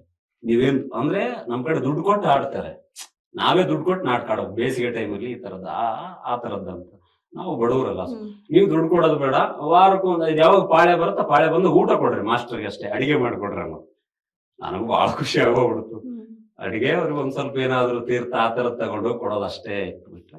ಅದಾದ್ಮೇಲೆ ಹಂಗೆ ಜರ್ನಿ ಸ್ಟಾರ್ಟ್ ಆಯ್ತು. ನಾಟಕದಲ್ಲಿ ಬಹಳ ಹುಚ್ಚಿತ್ತು. ಅದಾದ್ಮೇಲೆ ಕಾಲೇಜ್ ಲೈಫ್ ಬಂದಾಗ ಸ್ವಲ್ಪ ದೊಡ್ಡಾಟ ಅದು ಇದೆಲ್ಲ ಆಯ್ತು. ಸಿನಿಮಾ ಕಡೆ ಒಲವಾಯ್ತು, ಸಿನಿಮಾ ಮಾಡಬೇಕು ಅಂತ. ಯಾವ್ದೋ ಒಂದು ಸಿನಿಮಾಗೆ ಆಡಿಷನ್ ಕೊಟ್ಟಿದ್ದೆ. ಮತ್ತೆ ಹೈದರಾಬಾದಲ್ಲಿ ರಾಯಚೂರಲ್ಲಿ ರ್ಯಾಲಿ ನಡೀತಿತ್ತು ಸೆಲೆಕ್ಷನ್ದು 2017ರಲ್ಲಿ. ಸೊ ರ್ಯಾಲಿಗೂ ಸೆಲೆಕ್ಟ್ ಆಗಿದ್ದೆ, ಒಂದು ಆಡಿಷನ್ಗೂ ಸೆಲೆಕ್ಟ್ ಆಗಿದ್ದೆ. ಅದಾದ್ಮೇಲೆ ಯಾವ್ದಕ್ ಹೋಗೋದು, ಸಿನಿಮಾಕ್ ಹೋಗೋದಾ ಇದಕ್ ಹೋಗೋದಾ ಅಂತ ಯೋಚನೆ ಮಾಡ್ತಾ ಇದ್ದೆ. ಫುಲ್ ಖುಷಿ ಆಗ್ಬಿಟ್ಟಿದೆ ಯಾವ್ದಕ್ ಹೋಗೋದು. ಇಲ್ಲ ಫಿಕ್ಸ್, ನಾನು ಸಿನಿಮಾಗೆ ಹೋಗೋಣ ನೋಡೋಣ ಮತ್ತೆ ಏನ್ ಮಾಡೋಣ ನನ್ನ ತಲೆಯಲ್ಲಿ ಒಂದು ಫಿಕ್ಸ್ ಮಾಡ್ಕೊಂಡಿದ್ದೆ. ಬಟ್ ನಮ್ಮ ಮನೇಲಿ ಪಕ್ಕ ನನ್ನ ಮಿಲಿಟರಿ ಕಳಿಸ್ತಾರ ಅನ್ನೋದು ನನಗೆ ಗೊತ್ತಿತ್ತು. ಸೊ ಯಾವ್ದೋ ಒಂದು ಸ್ನೇಹಿತನ ಗಲಾಟೆ ಕಾರಣಕ್ಕೇನೋ ಒಂದು ಬೈಕ್ ತಗೊಂಬರೋಣ ಅಂತ ಒಂದು ಊರಿಗೆ ಹೋದೆ, ಹಳ್ಳಿ ಹೊಸೂರು ಅಂತ ಹೇಳಿ. ಅಲ್ಲಿಂದ ಬರ್ತಾ ಒಂದು ಆಕ್ಸಿಡೆಂಟ್ ಆಯ್ತು. ಆಕ್ಸಿಡೆಂಟ್ ಆಗಿ ಫುಲ್ ಸ್ಪಾಯ್ಲ್. ಕೋಮಾಗ ಹೋದೆ ಒಂದು 15 ದಿನ, ಒಂದು ತಿಂಗಳವರೆಗೂ. ನಾನು ಕೋಮಾಗ ಹೋದೆ. ನನಗೆ 15 ದಿನ, ಒಂದು ತಿಂಗಳಾದ್ಮೇಲೆ ಕಂಡ್ಬಿಟ್ಟು ನೋಡಿದ್ರೆ ಹಾಸ್ಪಿಟ್ಲಲ್ಲಿ ಇದ್ದೀನಿ. ಸೊ ಅಪ್ಪ ಪಕ್ಕದಲ್ಲಿ ಕೂತಿದ್ದಾರೆ, ಅಮ್ಮ ಇದ್ದಾರೆ. ನಾನು ಏನ್ ಮಾಡ್ತಿದ್ದೀನಿ ಗೊತ್ತಾಗ್ತಿಲ್ಲ, ನಡಿಯಕ್ ಆಗ್ತಿಲ್ಲ, ಏನಿಲ್ಲ. ಆವಾಗ ಗೊತ್ತಾಯ್ತು, ಇಲ್ಲ ಇದ್ರಂಗೆ ಆಕ್ಸಿಡೆಂಟ್ ಆಗ್ಬಿಟ್ಟಿದೆ. ಅಯ್ಯೋ ನಾನು ಕಟ್ಕೊಂಡಿದ್ ಕನ್ಸೇನು, ಈ ಕಡೆ ಮಿಲಿಟರಿನೂ ಇಲ್ಲ, ಈ ಕಡೆ ಸಿನಿಮಾನೂ ಇಲ್ಲ, ಯಾವ್ದೂ ಇಲ್ಲಲ್ಲ ಅಂತ. ಆವಾಗ ಏನು ಮಾಡೋದು ಗೊತ್ತಾಗ್ಲಿಲ್ಲ. ಅದಾದ್ಮೇಲೆ ಮತ್ತೆ ಒಂದಷ್ಟು ದಿನ ಆದ್ಮೇಲೆ ಮನೆಗೆ ಬಂದ್ಮೇಲೆ ಫುಲ್ ಡಿಪ್ರೆಷನ್. ಒಬ್ಬ ಆಪೋಸಿಟ್ ಕ್ಯಾಂಡಿಡೇಟ್ ಡೆತ್ ಆಗಿ ಹೋಗಿದ್ರು. ಅವಾಗ ಗೊತ್ತಾಯ್ತು ಅವರು ನನ್ನ ಸ್ನೇಹಿತರೆ ಅಂತ ಹೇಳಿ. ಸೊ ಯಾವುದೋ ಒಂದು, ನಾನು ಕಾಲೇಜ್ ಓದ್ತಿದ್ದ ಜಾಗದಲ್ಲಿ ಅವರು ರೊಟ್ಟಿ ಕ್ರಿಕೆಟ್ ಎಲ್ಲ ಆಡ್ತಿದ್ದೆ, ತಿರುಮಲ ಅನ್ನೋರು. ಅವರು ಡೆತ್ ಆಗ್ಬಿಟ್ಟಿದ್ರು. ನಾನೇ ಸಾಯಿಸಿದ್ದೀನಿ ಅಂತ ಗೊತ್ತಾಗಿ ನನಗೆ ಏನು ಅದೊಂದು ಕೇಸ್ ತರದ್ ಏನಾಗಿ ಅದೆಲ್ಲ ಆಯ್ತು. ಅದಾದ್ಮೇಲೆ ಕಂಪ್ಲೀಟ್ ಇಲ್ಲ ಆಗ್ಬಿಟ್ಟೆ. ಇನ್ನು ಏನಿಲ್ಲ ಲೈಫಲ್ಲಿ ಏನು ಮಾಡಕ್ಕಾಗಲ್ಲ, ಆಯ್ತು ನಾನು ಸತ್ಬಿಟ್ಟೆ ಅಪ್ಪ ಅಂತ ನಮ್ಮ ಅಪ್ಪ ಅಮ್ಮನಿಗೆ ಹೇಳ್ಕೊಂಡು ಆಡಕ್ ಸ್ಟಾರ್ಟ್ ಮಾಡಿದೆ. ಇಲ್ಲ ಏನ್ ತಲೆ ಕೆಡಿಸ್ಬಿಟ್ಟೆ, ಡಿಗ್ರಿ ಎಕ್ಸಾಮ್ ಬರಿ ಅಂತೇಳಿ ಅವರೇ ಮತ್ತೆ ವಾಪಸ್ ಕಳ್ಸಿದ್ರು ಕಾಲೇಜಿಗೆ ಹೋದ್ಮೇಲೆ ಕಾಲೇಜಲ್ಲಿ ಕಾಲೇಜ್ ರಂಗೋತ್ಸವ ಅಂತ ಒಂದು ನಾಟಕ ಬರುತ್ತೆ. ಈ ತರದ ಟ್ರೈನರ್ಸ್, ನೀನಾಸಂ ಟ್ರೈನರ್ಸ್ ಅವರೆಲ್ಲ ಬಂದು ನಾಟಕ ಮಾಡಿಸ್ತಾರೆ. ಅರುಣ್ ಕುಮಾರ್ ಮಾನ್ವಿ ಅಂತ ಒಬ್ರು ನೀನಾಸಂ ಅವ್ರು ಬಂದು ನಾಟಕ ಮಾಡ್ಸಕ್ ಬಂದಿದ್ರು. ಸೊ ನನ್ನ ಹತ್ರ ಒಂದ್ ಸ್ವಲ್ಪ ಕಲೆ ಇತ್ತು, ಅದು ಇದು ದೊಡ್ಡ ಆಟ ಅದೆಲ್ಲ ಮಾಡಿದ್ರು. ಸೊ ಸಂತ ಶಿಶುನಾಳ ಶರೀಫ ಅಂತ ಒಂದು ನಾಟಕ ತಗೊಂಡ್ರು. ಆ ನಾಟಕದಲ್ಲಿ ಶರೀಫನ ಪಾತ್ರ ಕೊಟ್ರು. ತುಂಬಾ ಅಚ್ಚುಕಟ್ಟಾಗಿ ಆ ಪಾತ್ರ ನಿಭಾಯಿಸ್ತೆ ಅಂತ ನಾನು ಅನ್ಕೊಂಡೆ, ನನ್ಗೆ ಅನಿಸ್ತು. ಬಟ್ ಅವ್ರಿಗೂ ಅದು ಅನಿಸಿ, ಇಲ್ಲ ತುಂಬಾ ಚೆನ್ನಾಗಿ ಮಾಡಿದ್ರು. ಆ ನಾಟಕ ಇಲ್ಲ ರಾಜ್ಯ ಮಟ್ಟದವರೆಗೂ ಎಲ್ಲೆಲ್ಗೂ ಹೋಗಿ ಇದಾಯ್ತು. ನನಗೆ ಮತ್ತೆ ಥಿಯೇಟರ್ ಕಡೆ ಒಲವು ಜಾಸ್ತಿ ಆಯ್ತು. ಸೊ ಅವಾಗ ನಾನು ಥಿಯೇಟರ್ ಮಾಡ್ಬೇಕು ಅಂದಾಗ ನೀನಾಸಂಗೆ ಹೋದೆ. ನೀನಾಸಂಲ್ಲಿ ಸೆಲೆಕ್ಟ್ ಆಗ್ಲಿಲ್ಲ. ಒಂದು ಸಿನಿಮಾ ಡೈಲಾಗ್ ಹೇಳ್ಬಿಟ್ಟೆ, ಇವ್ರದ್ದು ರವಿಶಂಕರ್ ಅವರು ಅಲ್ಲಿ ರಘುನಂದನ್ ಸರ್ ಕೂತಿದ್ರು, ಸಿನಿಮಾ ಡೈಲಾಗ್ ಹೇಳ್ತಿದ್ರು. ಫಸ್ಟ್ ಎಲ್ಲ ದೊಡ್ಡ ಆಟ ಯಾರು ಹೇಳಿದ್ರು? ಹಂಗಲ್ಲ, ಬಟ್ ಅಲ್ಲಿ ಥಿಯೇಟರ್ ಮಾತ್ರ. ಸೊ ನಾನು ಥಿಯೇಟರ್ದೆಲ್ಲ ಕಂಪ್ಲೀಟ್ ಪ್ರಾಕ್ಟೀಸ್ ಮಾಡಿ ನೀನಾಸಂ ಅವ್ರ ಅಂತ ಕೇಳಿ ಟ್ರೈನಿಂಗ್ ತಗೊಂಡು ಹೋಗಿರೋರು ಅಷ್ಟೆಲ್ಲ ನಾಟಕ ಮಾಡಿದ್ರೆ ವಾಯ್ಸ್ ಅಲ್ಲಿ ತುಂಬಾ ವೇರಿಯೇಷನ್ಸ್ ಎಲ್ಲ ಮಾಡ್ತಿದ್ದೆ. ಅದೆಲ್ಲ ಇತ್ತು. ಎಲ್ಲ ಸುಮ್ನೆ ಇರೋಣ ಅಂತ ಇದ್ದೆ. ಯಾರು ಒಬ್ಬನ ಹತ್ರ ಹೇಳಿದ್ರು, ಇದ್ರಾಗ ನಂದೊಂದು ವಾಯ್ಸ್ ವೇರಿಯೇಷನ್ ಡೈಲಾಗ್ ಇದೆ, ಹೇಳ್ಬೋದಾ? ರೂಮಲ್ಲಿ ಪ್ರಾಕ್ಟೀಸ್ ಮಾಡ್ತಾ ಇದ್ವಿ ಇಂಟರ್ವ್ಯೂ ಹೋದಾಗ, ಆಡಿಷನ್ ಹೋದಾಗ. ಹೌದು, ಯಾವ್ದು ಡೈಲಾಗ್? ಇದ್ರಂಗ ಅರುಂಧತಿಲಿ ರವಿಶಂಕರ್ ಹೇಳಿದಾರಲ್ಲ, ಅದನ್ನ ಎಕ್ಸಾಕ್ಟ್ ಹಂಗೆ ಹೇಳ್ತೀನಿ. ಹೌದು ಹೇಳ. ಹೇಳ್ತಾರೆ ಮಸ್ತ್ ಐತಿ ನೀನ್ ಹೇಳ್ಬಿಡಿದ್ ಸೆಲೆಕ್ಟ್ ಆಗ್ಬಿಡುತ್ತೆ ಅಂದ್ಬಿಟ್ಟು ಒಂದ್ ಕಡೆ ಹೇಳೋ ಬೇಡ. ಲಾಸ್ಟ್ ಡೇ ಪರ್ಸನಲ್ ಇಂಟರ್ವ್ಯೂ ಅಂತ ಮಾಡ್ತಾರೆ 3 ದಿನ ಒಂದ್ ಗ್ರೂಪ್ ಅಲ್ಲಿ ಆತರ ಎಲ್ಲ ಲಾಸ್ಟ್ ಡೇ ಎಲ್ಲ ಆಯ್ತು. ಆಲ್ಮೋಸ್ಟ್ ಸೆಲೆಕ್ಟ್ ಆಗ್ಬಿಟ್ಟಿದೀನಿ ನಾನು. ಹೇಳ್ತಿದಾರೆ, ಸಿಗ್ನಲ್ ಮಾಡ್ತಿದಾರೆ ಹಿಂದ್ಗಡೆ ಕೂತಿರೋರು ಒಂದಷ್ಟು ಜನ ಫ್ರೆಂಡ್ಸ್ ಆಗಿದ್ರು ನನಗೆ, ಸೀನಿಯರ್ಸ್. ಕೊನೆ ಹಿಂಗ್ ಹೋಗೋ ನಿಮ್ಗೆ ಸರ್ ಒಂದು ಡೈಲಾಗ್ ಇದೆ ಸರ್ ಹೇಳ್ತೀನಿ, ವಾಯ್ಸ್ ವೇರಿಯೇಷನ್ ಯಾವ್ದು? ರಘುನಂದನ್ ಸರ್ ಯಾವ್ದು? ಸರ್ ಅದು ಸಿನಿಮಾನಾ ಹೇಳಿ ಯಾವ ಸಿನಿಮಾ ಸರ್? ಅದು ಅರುಂಧತಿ ಸಿನಿಮಾ ಅಂತ. ಹೌದಾ, ಹೇಳಿ. ಅವಾಗ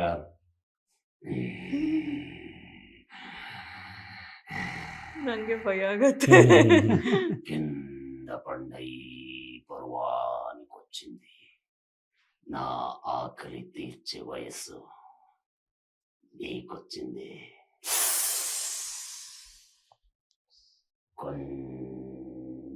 కొంచెం నలుపుతో నీ సారం మొత్తం పీల్చేయాలి.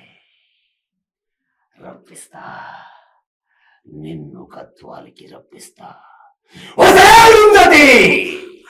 నన్ను చంపి గుళ్ళబెట్టిన నిన్ను వదలే వదల. ಹೌದಾ, ಬಿಡಬೇಡ, ಹೇಳಿ ಹಿಂಗೆ ಅಂತವ್ರೆ. ನಾನು ಅನ್ಕೊಂಡೆ ಆಯ್ತು ಸೆಲೆಕ್ಟ್ ಆಗಲ್ಲ, ನಾನು ಇನ್ನು ಮುಗಿದೋಯ್ತು ನನ್ನ ಕತೆ, ಇವ್ರು ಸೆಲೆಕ್ಟ್ ಮಾಡೋದು. ಕಣ್ಣಲ್ಲಿ ಏರು ಹೋಗಕ್ ಸ್ಟಾರ್ಟ್ ಆಯ್ತು. ಹಂಗೆ ನೆಕ್ಸ್ಟ್ ಟೈಮ್ ಇದು ಬಿಟ್ಟು ಬಾ ಅಂತ ಅಂದ್ಬಿಟ್ರು. ಅಲ್ಲಿಂದ ಹತ್ಕೊಂಡು ನಾನು ಸೂಸೈಡ್ ಮಾಡ್ಕೋಬೇಕು, ಇನ್ನು ಸತ್ತು ಬಿಡ್ಬೇಕು. ನಮ್ಮ ಮನೇಲಿ ಹೇಳಿ ಬಂದ್ಬಿಟ್ಟಿದೀನಿ, ನಾನು ಇದ್ರಂತ ಸಂಸ್ಥೆಗೆ ಹೋಗ್ತಿದ್ದೀನಿ, ದರ್ಶನ್ ಸೇರಿದಾನೆ, ಅಂತವ್ರು ಸೇರಿದಾರೆ ಸಿನಿಮಾದಲ್ಲಿ ಎಲ್ಲ ಹೇಳ್ಕೊಂಡು ಲಗೇಜ್ ಎಲ್ಲ ಹೊತ್ಕೊಂಡು. ಅದು ಹಳ್ಳಿಯಿಂದ ಬರೋದು. ನಮ್ಮ ಮನೇಲಿ ನನ್ನ ಕಳಿಸ್ಬೇಕಾದ್ರೆ ಅದಷ್ಟು ಕಣ್ಣೀರಿಟ್ಟು ಕಳ್ಸಿದಾರ ಅಪ್ಪ ಅಮ್ಮ. ಆ ಅದು ಡಿಗ್ರಿ ಆದ್ರೂ ಮಗುನೇ ನನ್ನ ಅಪ್ಪ ಅಮ್ಮನಿಗೆ. ಸೊ ಅಲ್ಲಿ ಆಗ್ಲಿಲ್ಲ. ಸೀದಾ ನಮ್ ಸರಿ ಫೋನ್ ಮಾಡಿ, ಯಾರು ಸರ್ ನಂದು ಆಗ್ಲಿಲ್ಲ, ನಾನು ಸೂಸೈಡ್ ಮಾಡ್ಕೊಂತೀನಿ ಸರ್, ನಾನು ಇನ್ನು ಯಾವ್ದಕ್ಕೆ ಇಲ್ಲಿ ಪ್ರಯೋಜನ ಇಲ್ಲ ಸರ್, ನಾನು ಸತ್ತೋಗ್ಬಿಡ್ತೀನಿ ಅಂತ. ಹುಚ್ಚ ಹಂಗ ಅನ್ಕೋಬೇಡ, ಅದೊಂದೇ ಸಂಸ್ಥೆ ಅನ್ಕೋಬೇಡ, ಇನ್ನೂ ಇದೆ ಹೋಗು. ಸಾಣೆಹಳ್ಳಿ ಕಳಿಸಿದ್ರು. ಸಾಣೆಹಳ್ಳಿಗೆ ಹೋದೆ. ಈಗ ತಪ್ಪು ಮಾಡ್ಲಿಲ್ಲ, ಅಲ್ಲಿ ಬರೀ ಥಿಯೇಟರ್ದೇ ಮಾಡಿದೆ. ಫಸ್ಟ್ ಲೀಸ್ಟ್ ಅಲ್ಲಿ ನನ್ನ ಹೆಸರಿತ್ತು. ಖುಷಿ ಆಯ್ತು, ಫೋನ್ ಮಾಡೋದಿಲ್ಲ, ಸೆಲೆಕ್ಟ್ ಆಗಿದ್ದೀನಿ ನಿಮ್ಮ ಮನೇಲಿ ಅಂತ. ಅದಾದ್ಮೇಲೆ ಬಂದು ಥಿಯೇಟರ್ ಅಲ್ಲಿ ಸುಮಾರಷ್ಟು ಸ್ಟ್ರಗಲ್ಗಳು ನೋಡಿದ್ವಿ. ಥಿಯೇಟರ್ ಅಲ್ಲಿ ನೆಲದ ಮೇಲೆ ಮಲಗಿದೀವಿ, ಒಂದೊಂದ್ ಕಡೆ ಬರೀ ಊಟಕ್ಕೆ ಶೋ ಮಾಡಿದೀವಿ, ತಿರುಗಾಟದಲ್ಲಿ ಕರ್ನಾಟಕ ಪೂರ್ತಿ. ಐಫೈ ಲಾಡ್ಜ್ ಅಲ್ಲಿ ಮಲಗಿದೀವಿ, ನೆಲದ ಮೇಲೆ ಎಲ್ಲ ತೋರಿಸ್ಬಿಡುತ್ತೆ ಥಿಯೇಟ್ರು. ಸೊ ನಮ್ಗೆ ಅದ್ ಯಾವ್ದು ಕಷ್ಟ ಅವಮಾನ ಅಂತ ಅನ್ಸ್ಲಿಲ್ಲ. ಎಲ್ಲ ತೊಳೆಯೋದ್ರಿಂದ ಹಿಡಿದು ಬಳಿಯೋದ್ರಿಂದ ಹಿಡಿದು ಎಲ್ಲ ನಾವೇ. ಜೀವನದ ಮೌಲ್ಯಗಳನ್ನ ಥಿಯೇಟರ್ ಕಲ್ಸತ್ತೆ. ಕರ್ನಾಟಕದ ಪ್ರತಿ ಡಿಸಿಪ್ಲಿನ್ ಎಲ್ಲ. ಕರ್ನಾಟಕದ ಪ್ರತಿ ರಂಗಮಂದಿರಗಳನ್ನ ಕಸ ಗುಡಿಸಿರೋರು ನಾವೇ ನಿಜ. ಮತ್ತೆ ಲೈಟಿಂಗ್ ಡಿಪಾರ್ಟ್ಮೆಂಟ್ ನಮ್ದು. ಲೈಟಿಂಗ್ ಆನ್ ಮಾಡ್ಬೇಕಾದ್ರೆ ಶಾಕ್ ಹೊಡೆಯೋದು, ಅಲ್ಲೆಲ್ಲೋ ಅರ್ಥಿಂಗ್ ಆಗೋದು, ಶಾಕ್ ಹೊಡ್ಸ್ಕೊಳ್ಳವೆ. ಮತ್ತೆ ಶೂಸ್ ಮತ್ತೆ ಸಪರೇಟ್ ಗ್ಲೌಸ್ ಹಾಕೊಂಡು ಲೈಟಿಂಗ್ ಮಾಡ್ತಿದ್ವಿ. ಅಲ್ಲೆಲ್ಲ ಧೂಳು, ಅಲ್ಲಿ ಧೂಳು ಸಮೇತ ಕ್ಲೀನ್ ಮಾಡಿರೋರು ನಾವು ರಂಗಭೂಮಿಯವರೇ. ಪ್ರತಿಯೊಂದು ಪ್ರತಿ ಜಿಲ್ಲಾ ರಂಗಮಂದಿರಗಳನ್ನ, ಅಲ್ಲಿ ಕೆಲಸಗಾರ ಇರ್ತಾರಲ್ಲ ನನ್ಗೆ ಗೊತ್ತಿಲ್ಲ, ಪ್ರತಿ ಯಾರು ರಿಹರ್ಸಲ್ ಮಾಡ್ತಿರ್ತಾರೋ, ಯಾವ ತಂಡ ಅಲ್ಲಿ ಕೆಲಸ ಮಾಡ್ತಿರ್ತಾರೋ ಅವರೇ ಸ್ವಚ್ಛವಾಗಿ. ನಾವು ಒಂದು ಚೂರು ಗಲೀಜಾಗೂ ಬಿಡ್ತಿರ್ಲಿಲ್ಲ. ನಾವು ಟೀ ಕುಡಿದಿದ್ದ ಕಪ್ಪ ನಾವೇ ತೊಳೆದಿರ್ತಿದ್ವಿ, ವಾಶ್ರೂಮ್ ನಾವೇ ಹೋಗಿ ಯೂಸ್ ಮಾಡ್ತಿದ್ವಿ, ನಾವೇ ತೊಳಿತಿದ್ವಿ. ಇವತ್ತು ನಾನಂದ್ರೆ ನಾಳೆ ಇವನು, ನಡೆದ ಇವನು, ಈ ತರ ಕಸ ಗುಡ್ಸೋದು ಇವನಾದ್ರೆ ವರ್ಷದ ಇವನು. ಎಲ್ಲ ರಂಗಭೂಮಿಯವರು ಮಾಡಿರುವಂತ ಕೆಲಸಗಳಿದೆ. ಅದೇ ಇನಿಷಿಯಲ್ ರಂಗಭೂಮಿ ಕಲಿಯೋದು ಅಂದ್ರೆ ಅದನ್ನ ಕಲ್ತ್ರೆ ಸಾಕು. ರಂಗಭೂಮಿ ಎಲ್ಲಾ ಮಾಧ್ಯಮಗಳು ಕೂಡ, ಎಲ್ಲಾ ಸಾಂಸ್ಕೃತಿಕ ವಲಯ ಭೂಮಿಯನ್ನು ಅಟ್ಯಾಚ್ ಯಾವುದೂ ಇಲ್ಲ. ನೃತ್ಯ ಪ್ರದರ್ಶನ, ಸಂಗೀತ, ಸಿನಿಮಾ, ರಂಗಭೂಮಿ ಭೂಮಿಗೆ ಅಂಟ್ಕೊಂಡಿರ್ತಕ್ಕಂಥದ್ದು ಮೇಡಮ್. ಹಾಗಾಗಿ ನೆಲದ ಮೇಲೆ ನಿಲ್ತೀವಿ, ನೆಲದ ಜೊತೆಗೆ ಒಡನಾಟ ಮಾಡ್ತೀವಿ. ಇದೇ ವಿಶೇಷ ರಂಗಭೂಮಿ. ಆಮೇಲೆ ಇನ್ನೊಂದು ಹೇಳ್ಬಿಡ್ತೀನಿ, ಸಿನಿಮಾದ ಡೈಲಾಗ್ ಹೇಳಿದ್ರೆ ಸಿನಿಮಾದ ಇದು ಮಾಡಿದ್ರೆ ಸೆಲೆಕ್ಟ್ ಆಗಲ್ಲ ಅಂತ ನೀನಾಸಂಬಲ್ ಆ ಥರದ್ದು ಯಾವುದೂ ಇಲ್ಲ. ಇನ್ನೊಂದು ಉದಾಹರಣೆ ಕೊಟ್ಬಿಡ್ತೀನಿ ಅದ್ರ ಬಗ್ಗೆ. ನೀನಾಸಂ ಬಗ್ಗೆ ನಾನು ಅಲ್ಲೇ ಓದಿದ್ದು, ಅದು ಬೇರೆ ತರ ಸ್ಪ್ರೆಡ್ ಆಗ್ಬಿಟ್ಟಿದ್ರು. ಆದ್ರೆ ಅವರು ವಿಶೇಷ KV ಸುಬ್ಬಣ್ಣವ್ರು ಏನ್ ಶುರು ಮಾಡಿದ್ರು ಅಂದ್ರೆ, ಕರ್ನಾಟಕದಲ್ಲಿ ಮೊಟ್ಟ ಮೊದಲಿಗೆ ಮ್ಯಾಕ್ಸೆಸ್ ಪ್ರಶಸ್ತಿನ ಪಡೆದವರು KV ಸುಬ್ಬಣ್ಣವರು. KV ಸುಬ್ಬಣ್ಣವರು ನೀನಾಸಂ ಅಂತ ಏನು ಹುಟ್ಟಾಕಿದ್ರು. ನೀನಾಸಂ ಅನ್ನುವಂಥದ್ದು, ರಂಗಭೂಮಿ ಅನ್ನುವಂಥದ್ದು, ಇದು ಪ್ರತಿ ಹಳ್ಳಿಗೆ ಹೋಗಿ ಕೆಲಸ ಶುರು ಆಗ್ಬೇಕು, ಪ್ರತಿ ಹಳ್ಳಿಗೆ ಶುರು ಆಗ್ಬೇಕು. ಇಲ್ಲಿ ಈಗ ನಾನೇನೋ ನೀನಾಸಮಲ್ಲಿ ಕಲ್ತಿದ್ದೀನಿ ಅಂದ್ರೆ ನಾನು ಮತ್ತೆ ವಾಪಸ್ ಹೋಗಿ ಆ ಭಾಗದಲ್ಲಿ ರಂಗಭೂಮಿ ಕೆಲಸಗಳನ್ನ ಮಾಡ್ಬೇಕನ್ನೋ ಬಹುದೊಡ್ಡ ಆಸೆ ಇಟ್ಕೊಂಡು ಶುರು ಮಾಡಿರ್ತಕ್ಕಂಥದ್ದು. ಆಮೇಲೆ ಇನ್ನೊಂದು, ರಂಗಭೂಮಿ ಪ್ರತಿ ಮನುಷ್ಯನಿಗೆ ಅವಶ್ಯಕತೆ ಇದೆ. ಈಗ ಒಬ್ರು ಯಾರು ರಂಗಭೀಷ್ಮ ಕಾರಂತರ ಒಂದು ಮಾತು ಹೇಳ್ತಾರೆ, ಏನಂತ, ಟಿವಿ ಮನುಷ್ಯ ಇರೋದಕ್ಕಿಂತ ಎಷ್ಟು ಸಣ್ಣದಾಗಿ ತೋರಿಸುತ್ತೆ, ಸಿನಿಮಾ ಮನುಷ್ಯ ಎಷ್ಟಿದೆ ಅದಕ್ಕೆ ಎತ್ತರದಾಗ ತೋರಿಸುತ್ತೆ, ಆದ್ರೆ ರಂಗಭೂಮಿ ನೀನು ಮನುಷ್ಯನ ತರ ಮಾತ್ರ ತೋರಿಸ್ತಿದ್ದೆ, ಇದ್ದಂಗೆ ತೋರಿಸುತ್ತೆ. ಇದ್ದಂಗೆ ತೋರಿಸು. ನೀನ್ ಎಷ್ಟಿದೆಯೋ ಅಷ್ಟೇ ತೋರಿಸುತ್ತೆ. ಆ ವಿಶೇಷ ಆ ಒಂದು ಜೀವಂತಿಕೆ ಇದೆಯಲ್ಲ, ಹಾಗಾಗಿ ರಂಗಭೂಮಿ ವಿಶೇಷವಾಗಿ ಆಗಬೇಕು ಅನ್ನೋ ಕಾರಣಕ್ಕೆ ಅವ್ರು ಈ ತರ ಹೇಳಿದ್ರು. ಎಸ್ 100%. ಅಂದ್ರೆ ಏನಾಗುತ್ತಂದ್ರೆ ಸಿನಿಮಾ ಕನ್ಸ್ ಇಟ್ಕೊಂಡು ಬಂದ್ ರಂಗಭೂಮಿ ಬಂದ್ರೆ ಇವ್ರು ಮತ್ತೆ ಹೋಗಿ ತಮ್ಮ ಹಳ್ಳಿ ಕಡೆ ಹೋಗಿ ಕೆಲಸ ಮಾಡಕ್ಕಾಗಲ್ಲ. ಸೊ ಬರೀ ಸಿನಿಮಾ ಕಡೆ ಫೋಕಸ್ ಮಾಡ್ತಾರೆ. ಇಲ್ಲಿ ಅವ್ರ ಉದ್ದೇಶ ಏನು, ಬರೀ 20 ಜನ ಸೆಲೆಕ್ಟ್ ಮಾಡ್ತಾರೆ. ಆ 20 ಜನ ಸಿನಿಮಾ ಸೀರಿಯಲ್ ಅಂತ ಹೋಗ್ಬಿಟ್ರೆ ನಮ್ಮ ಈ ರಂಗ ಚಟುವಟಿಕೆಗಳನ್ನ ಈ ಹಿಂದುಳಿದಂತ ನಮ್ಮ ರಾಯಚೂರದಂತ ಭಾಗಗಳಲ್ಲಿ ಥಿಯೇಟರ್ ಬಹಳ ಮಹತ್ವ ಇದೆ. ಸೊ ಅಲ್ಲಿ ನಾವು ಆ ಕೆಲಸಗಳು ಅವ್ರಿಗೆ ತಿಳಿ ಹೇಳ್ಬೇಕು. ಯಾಕಂದ್ರೆ ಪ್ರಪಂಚ ಜ್ಞಾನವೇ ಇಲ್ಲ ನಮ್ ಕಡೆ ಜನರಿಗೆ. ನಿಜ ಹೇಳ್ಬೇಕಂದ್ರೆ ಬಾವಿ ಕಪ್ಪೆ. ನಾನು ನಿಜವಾಗ್ಲೂ ಊರಿಂದ ಆಚೆ ಬರೋವರೆಗೂ ನಾನು ಬಾವಿ ಕಪ್ಪೆನೆ. ಸೊ ಹಾಗಾಗಿ ಆ ನಿಟ್ಟಿನಲ್ಲಿ ನನ್ಗೆ ನಿಜ ಅನಿಸ್ತದ. ಆದ್ಮೇಲೆ ಥಿಯೇಟರ್ ಮಾಡಿದ್ಮೇಲೆ ನನ್ನ ಅನುಭವಕ್ಕೆ ಬಂತು. ಅದಾದ್ಮೇಲೆ ತಿರುಗಾಟಗಳು ಮಾಡಿದೆ ಬೇರೆ ಬೇರೆ ತಂಡಗಳಲ್ಲಿ, ಸುಮಾರು ತಿರುಗಾಟ. ಧಾತ್ರಿ ರಂಗ ಸಂಸ್ಥೆ ಅಂತ ಮಂಜು ಸಿರಿಗೆರೆ ನಡೆಸ್ತಾರೆ ಅದನ್ನ. ಆ ತಂಡದಲ್ಲಿ ಡ್ರೈವರ್ ಆಗಿ, ಮ್ಯಾನೇಜರ್ ಆಗಿ, ಆಕ್ಟರ್ ಆಗಿ ನಾನೇ ಕೆಲಸ ಮಾಡಿದೆ. ಒಂದು ತಂಡ ತಗೊಂಡು ಇಡೀ ಕರ್ನಾಟಕ ಪೂರ್ತಿ ತಿರುಗಾಟ ಮಾಡಿದೆ. ಅಲ್ಲೂ ಸುಮಾರು ಇದ್ರಂಗೆ ಒಂದೊಂದ್ಸರಿ ಶೋಗೆ ಕರೆಸೋರು, ಆರ್ಗನೈಸ್ ಇಲ್ಲ ನಮ್ದಂತ ಯಾವ್ದು. ಈ ಸಾಣೆಹಳ್ಳಿ ನಿನಾಸಂ ಆದ್ರೆ ಏನಾಗುತ್ತೆ ಅಂದ್ರೆ ಅದು ಒಂದಷ್ಟು ಜನ ಆಡಿಷನ್ ಏನು ಜನರಿದ್ದಾರೆ, ಪ್ರೇಕ್ಷಕರಿದ್ದಾರೆ, ನೋಡುವಂತವ್ರು, ಕರೆಸುವಂತವ್ರು, ಆರ್ಗನೈಸ್ ಮಾಡುವಂತ. ಬಟ್ ನಮ್ದು ಹೊಸದಾಗಿ ಸ್ಟಾರ್ಟ್ ಮಾಡಿದ್ವಿ ಅದೇ ಸಾರಿ. ಸೊ ನಮ್ಗೆ ಯಾರಿಲ್ಲ, ನಾವೇ ಡೈರೆಕ್ಟ್ ಕಾಲ್ ಮಾಡ್ಕೊಂಡು ಹೋಗೋದು. ಮತ್ ನಮ್ಗೆ ಸೀಮಿತವಾದಂತ ವೇತನ ಇಲ್ಲ. ಹಿಂಗೆ ಒಂದು ನಾಟಕಕ್ಕೆ ಇಷ್ಟು ಕೊಡ್ಬೇಕಂತ ಸಾಣೆಹಳ್ಳಿ ನಿನಾಸಂಗೆ ಅದಕ್ಕೆಲ್ಲ ಶಿವ ಸಂಚಾರಕ್ಕೆ, ತಿರುಗಾಟಕ್ಕೆ, ಒಂದು ಶೋಗೆ 30,000 ಒಂದು ಏನೋ ತರ ಇದೆ. ಬಟ್ ನಮ್ದು ಹಂಗಲ್ಲ. ಸೊ ನಾವು ಹೋಗಿ ಡೈರೆಕ್ಟ್ ಆಗಿ ಆರ್ಗನೈಸರ್ ಹತ್ರ ಮಾತಾಡ್ಬೇಕು. ಸರ್ ನೀವು ಎಷ್ಟು ಕೊಡ್ತೀರಾ ಅಷ್ಟಕ್ಕೆ ಶೋ ಮಾಡ್ತೀವಿ ಅಂತ ಹೇಳಿದ್ರು. ಸೊ ಒಂದೊಂದ್ಸರಿ ಇಲ್ಲ ಸರ್ ನೀವು ಬನ್ನಿ ನೋಡೋಣ, ಒಂದು ಪೆಟ್ಟಿಗೆ ಇಡೋಣ, ಜನ ಹಾಕ್ತಾರೆ ದುಡ್ಡು ಅಂತ ಹೇಳಿ ಶೋ ಮಾಡಿದ್ದುಂಟು. ಹಂಗೆ ಶೋ ಮಾಡಿ ಸುಮಾರು ಕಡೆ ಸುಮಾರು ಜನ ಬಂದಿದ್ದಾರೆ. ಒಂದ್ ಊರಲ್ಲಿ ಶೋ ಮಾಡಿದ್ವಿ. ಕಲೆಕ್ಷನ್ ಚೆನ್ನಾಗಾಗುತ್ತೆ ಇವತ್ತು, ಸಖತ್ ಆಗ್ಬೋದು, ದುಡ್ಡು ಕೊಡ್ತೀವಿ, ಬರೀ ಊಟಕ್ಕೆ ಮಾತ್ರ ನಾವು ಇದು ಮಾಡಿ. ಪೆಟ್ಟಿಗೆ ತೆಗೆದು ನೋಡ್ತೀನಿ ಬರೀ 200 ರೂಪಾಯಿ ಅಷ್ಟೇ. ನಾನೇ ಮ್ಯಾನೇಜರ್, ಏನ್ ಮಾಡ್ಬೇಡಿ, ಭಯ ಬೀಳ್ಬೇಡ್ರಿ. ಅವ್ರ ಆರ್ಗನೈಸರ್ ಯಾರಿದ್ರು ಅವ್ರಿಗೆ ಫೋನ್ ಮಾಡಿ, ಸರ್ ಡೀಸೆಲ್ಗಾದ್ರೂ ದುಡ್ಡು ಹಾಕಿ ಸರ್ ಅಂತ ಹೇಳಿ 2,000 ರೂಪಾಯಿ ಡೀಸೆಲ್ಗೆ ಹಾಕ್ಸ್ಕೊಂಡು ಮುಂದೂರ್ಗೆ ಹೋಗಿದ್ದು. ಈ ತರ ಸುಮಾರು ಆಗಿದೆ. ಸೊ ಅದೇನು ನಮ್ಗೆ ದೊಡ್ಡ ಕಷ್ಟ ಅನ್ಸಿಲ್ಲ. ಅದಾದ್ಮೇಲೆ ನಿಧಾನಕ್ಕೆ ಹಂಗೆ ನಮ್ಮ ದೋಸ್ತರು, ಇಲ್ಲ ಎಷ್ಟು ದಿನ ಅಲ್ಲೇ ಇರ್ತೀಯಪ್ಪ, ಸಿನಿಮಾ ಇಂಡಸ್ಟ್ರಿ ಕೆಲಸ ಮಾಡೋಣ. ಸೊ ಅಲ್ಲಿ ಮನೇಲಿ ಮಾತು ಕೊಟ್ಟು ಬಂದಿದ್ದೆ, ಕಾಲೇಜಲ್ಲೂ ಮಾತು ಕೊಟ್ಟಿದ್ದೆ, ನಾನು ಸಿನಿಮಾ ಸ್ಟಾರ್ ಆಗ್ತೀನಿ, ಸಿನಿಮಾದಲ್ಲಿ ಆಕ್ಟರ್ ಆಗ್ತೀನಿ. ಅದು ನೆನಪಾಯ್ತು ಒಂದ್ಸರಿ. ಹೌದು, 8 ವರ್ಷ ಬರೀ ನೀನ್ ಥಿಯೇಟರ್ ಅಲ್ಲೇ ಕಳೆದು ಬಿಟ್ರೆ ಇನ್ನು ನಿನ್ನ ಅಚೀವ್ ಮಾಡೋದು ಯಾವಾಗ, ಸಿನಿಮಾ ಮಾಡ್ತೀನಿ ಅನ್ನೋ ಕನಸನ್ನ ನೆನ್ಸು ಮಾಡ್ಕೊಳ್ಳೋದು ಯಾವಾಗ, ಅವ್ರ ಕನಸುಗಳನ್ನ ನೆನ್ಸು ಮಾಡೋದು. ನಾನ್ ನಟ ಅಂತ ನನ್ಗೆ ಗೊತ್ತಾಗೋಯ್ತು, ಥಿಯೇಟರ್ ಅಲ್ಲಿ ಅದು ಪ್ರೂವ್ ಆಗೋಯ್ತು. ಸೊ ಜನರಿಗೆ ಅದು ಈಗ ಮಾಧ್ಯಮನೂ ದೊಡ್ಡದು. ನಾಟಕ ನಾವು ಒಂದು ಶೋ ಒಂದು ಕಡೆ ಮಾತ್ರ ಮಾಡೋದು, ಸಿನಿಮಾ ಎಷ್ಟು ಶೋ ಎಷ್ಟು ಕಡೆ ಆಗುತ್ತೆ. ಕಾಂತಾರನೇ ಉದಾಹರಣೆ, ಅದಕ್ಕೆ ಎಷ್ಟು 7,000 ಸ್ಕ್ರೀನ್ ಅಲ್ಲಿ ಒಂದೇ ದಿನ ಆಯ್ತು. ನಮ್ಮ ಒಂದ್ ನಾಟಕ ಆದ್ರೆ ಹಂಗಾಗುತ್ತಾ, ಅಷ್ಟು ಜನ ನೋಡಕ್ಕಾಗತ್ತಾ? ಒಂದ್ ಕಡೆ 5,000 ಜನ ನೋಡ್ಬೋದು, 6,000 ಜನ ನೋಡ್ಬೋದು ಅಷ್ಟೇ. ಸೊ ಅವಾಗ ಡಿಸೈಡ್ ಮಾಡ್ಕೊಂಡು ಸಿನಿಮಾ ಇಂಡಸ್ಟ್ರಿಗೆ ಬಂದು 2022ರಲ್ಲಿ ಇಲ್ಲಿಗೆ ಆಫ್ಟರ್ ಕೊರೋನಾ ನಾನು ಬೆಂಗಳೂರಿಗೆ ಬಂದೆ. ಎಷ್ಟು ಸಿನಿಮಾ ಆಯ್ತು ನಮ್ದು ಈಗ ಒಂದು 4 ಸಿನಿಮಾ ಆಗಿದೆ.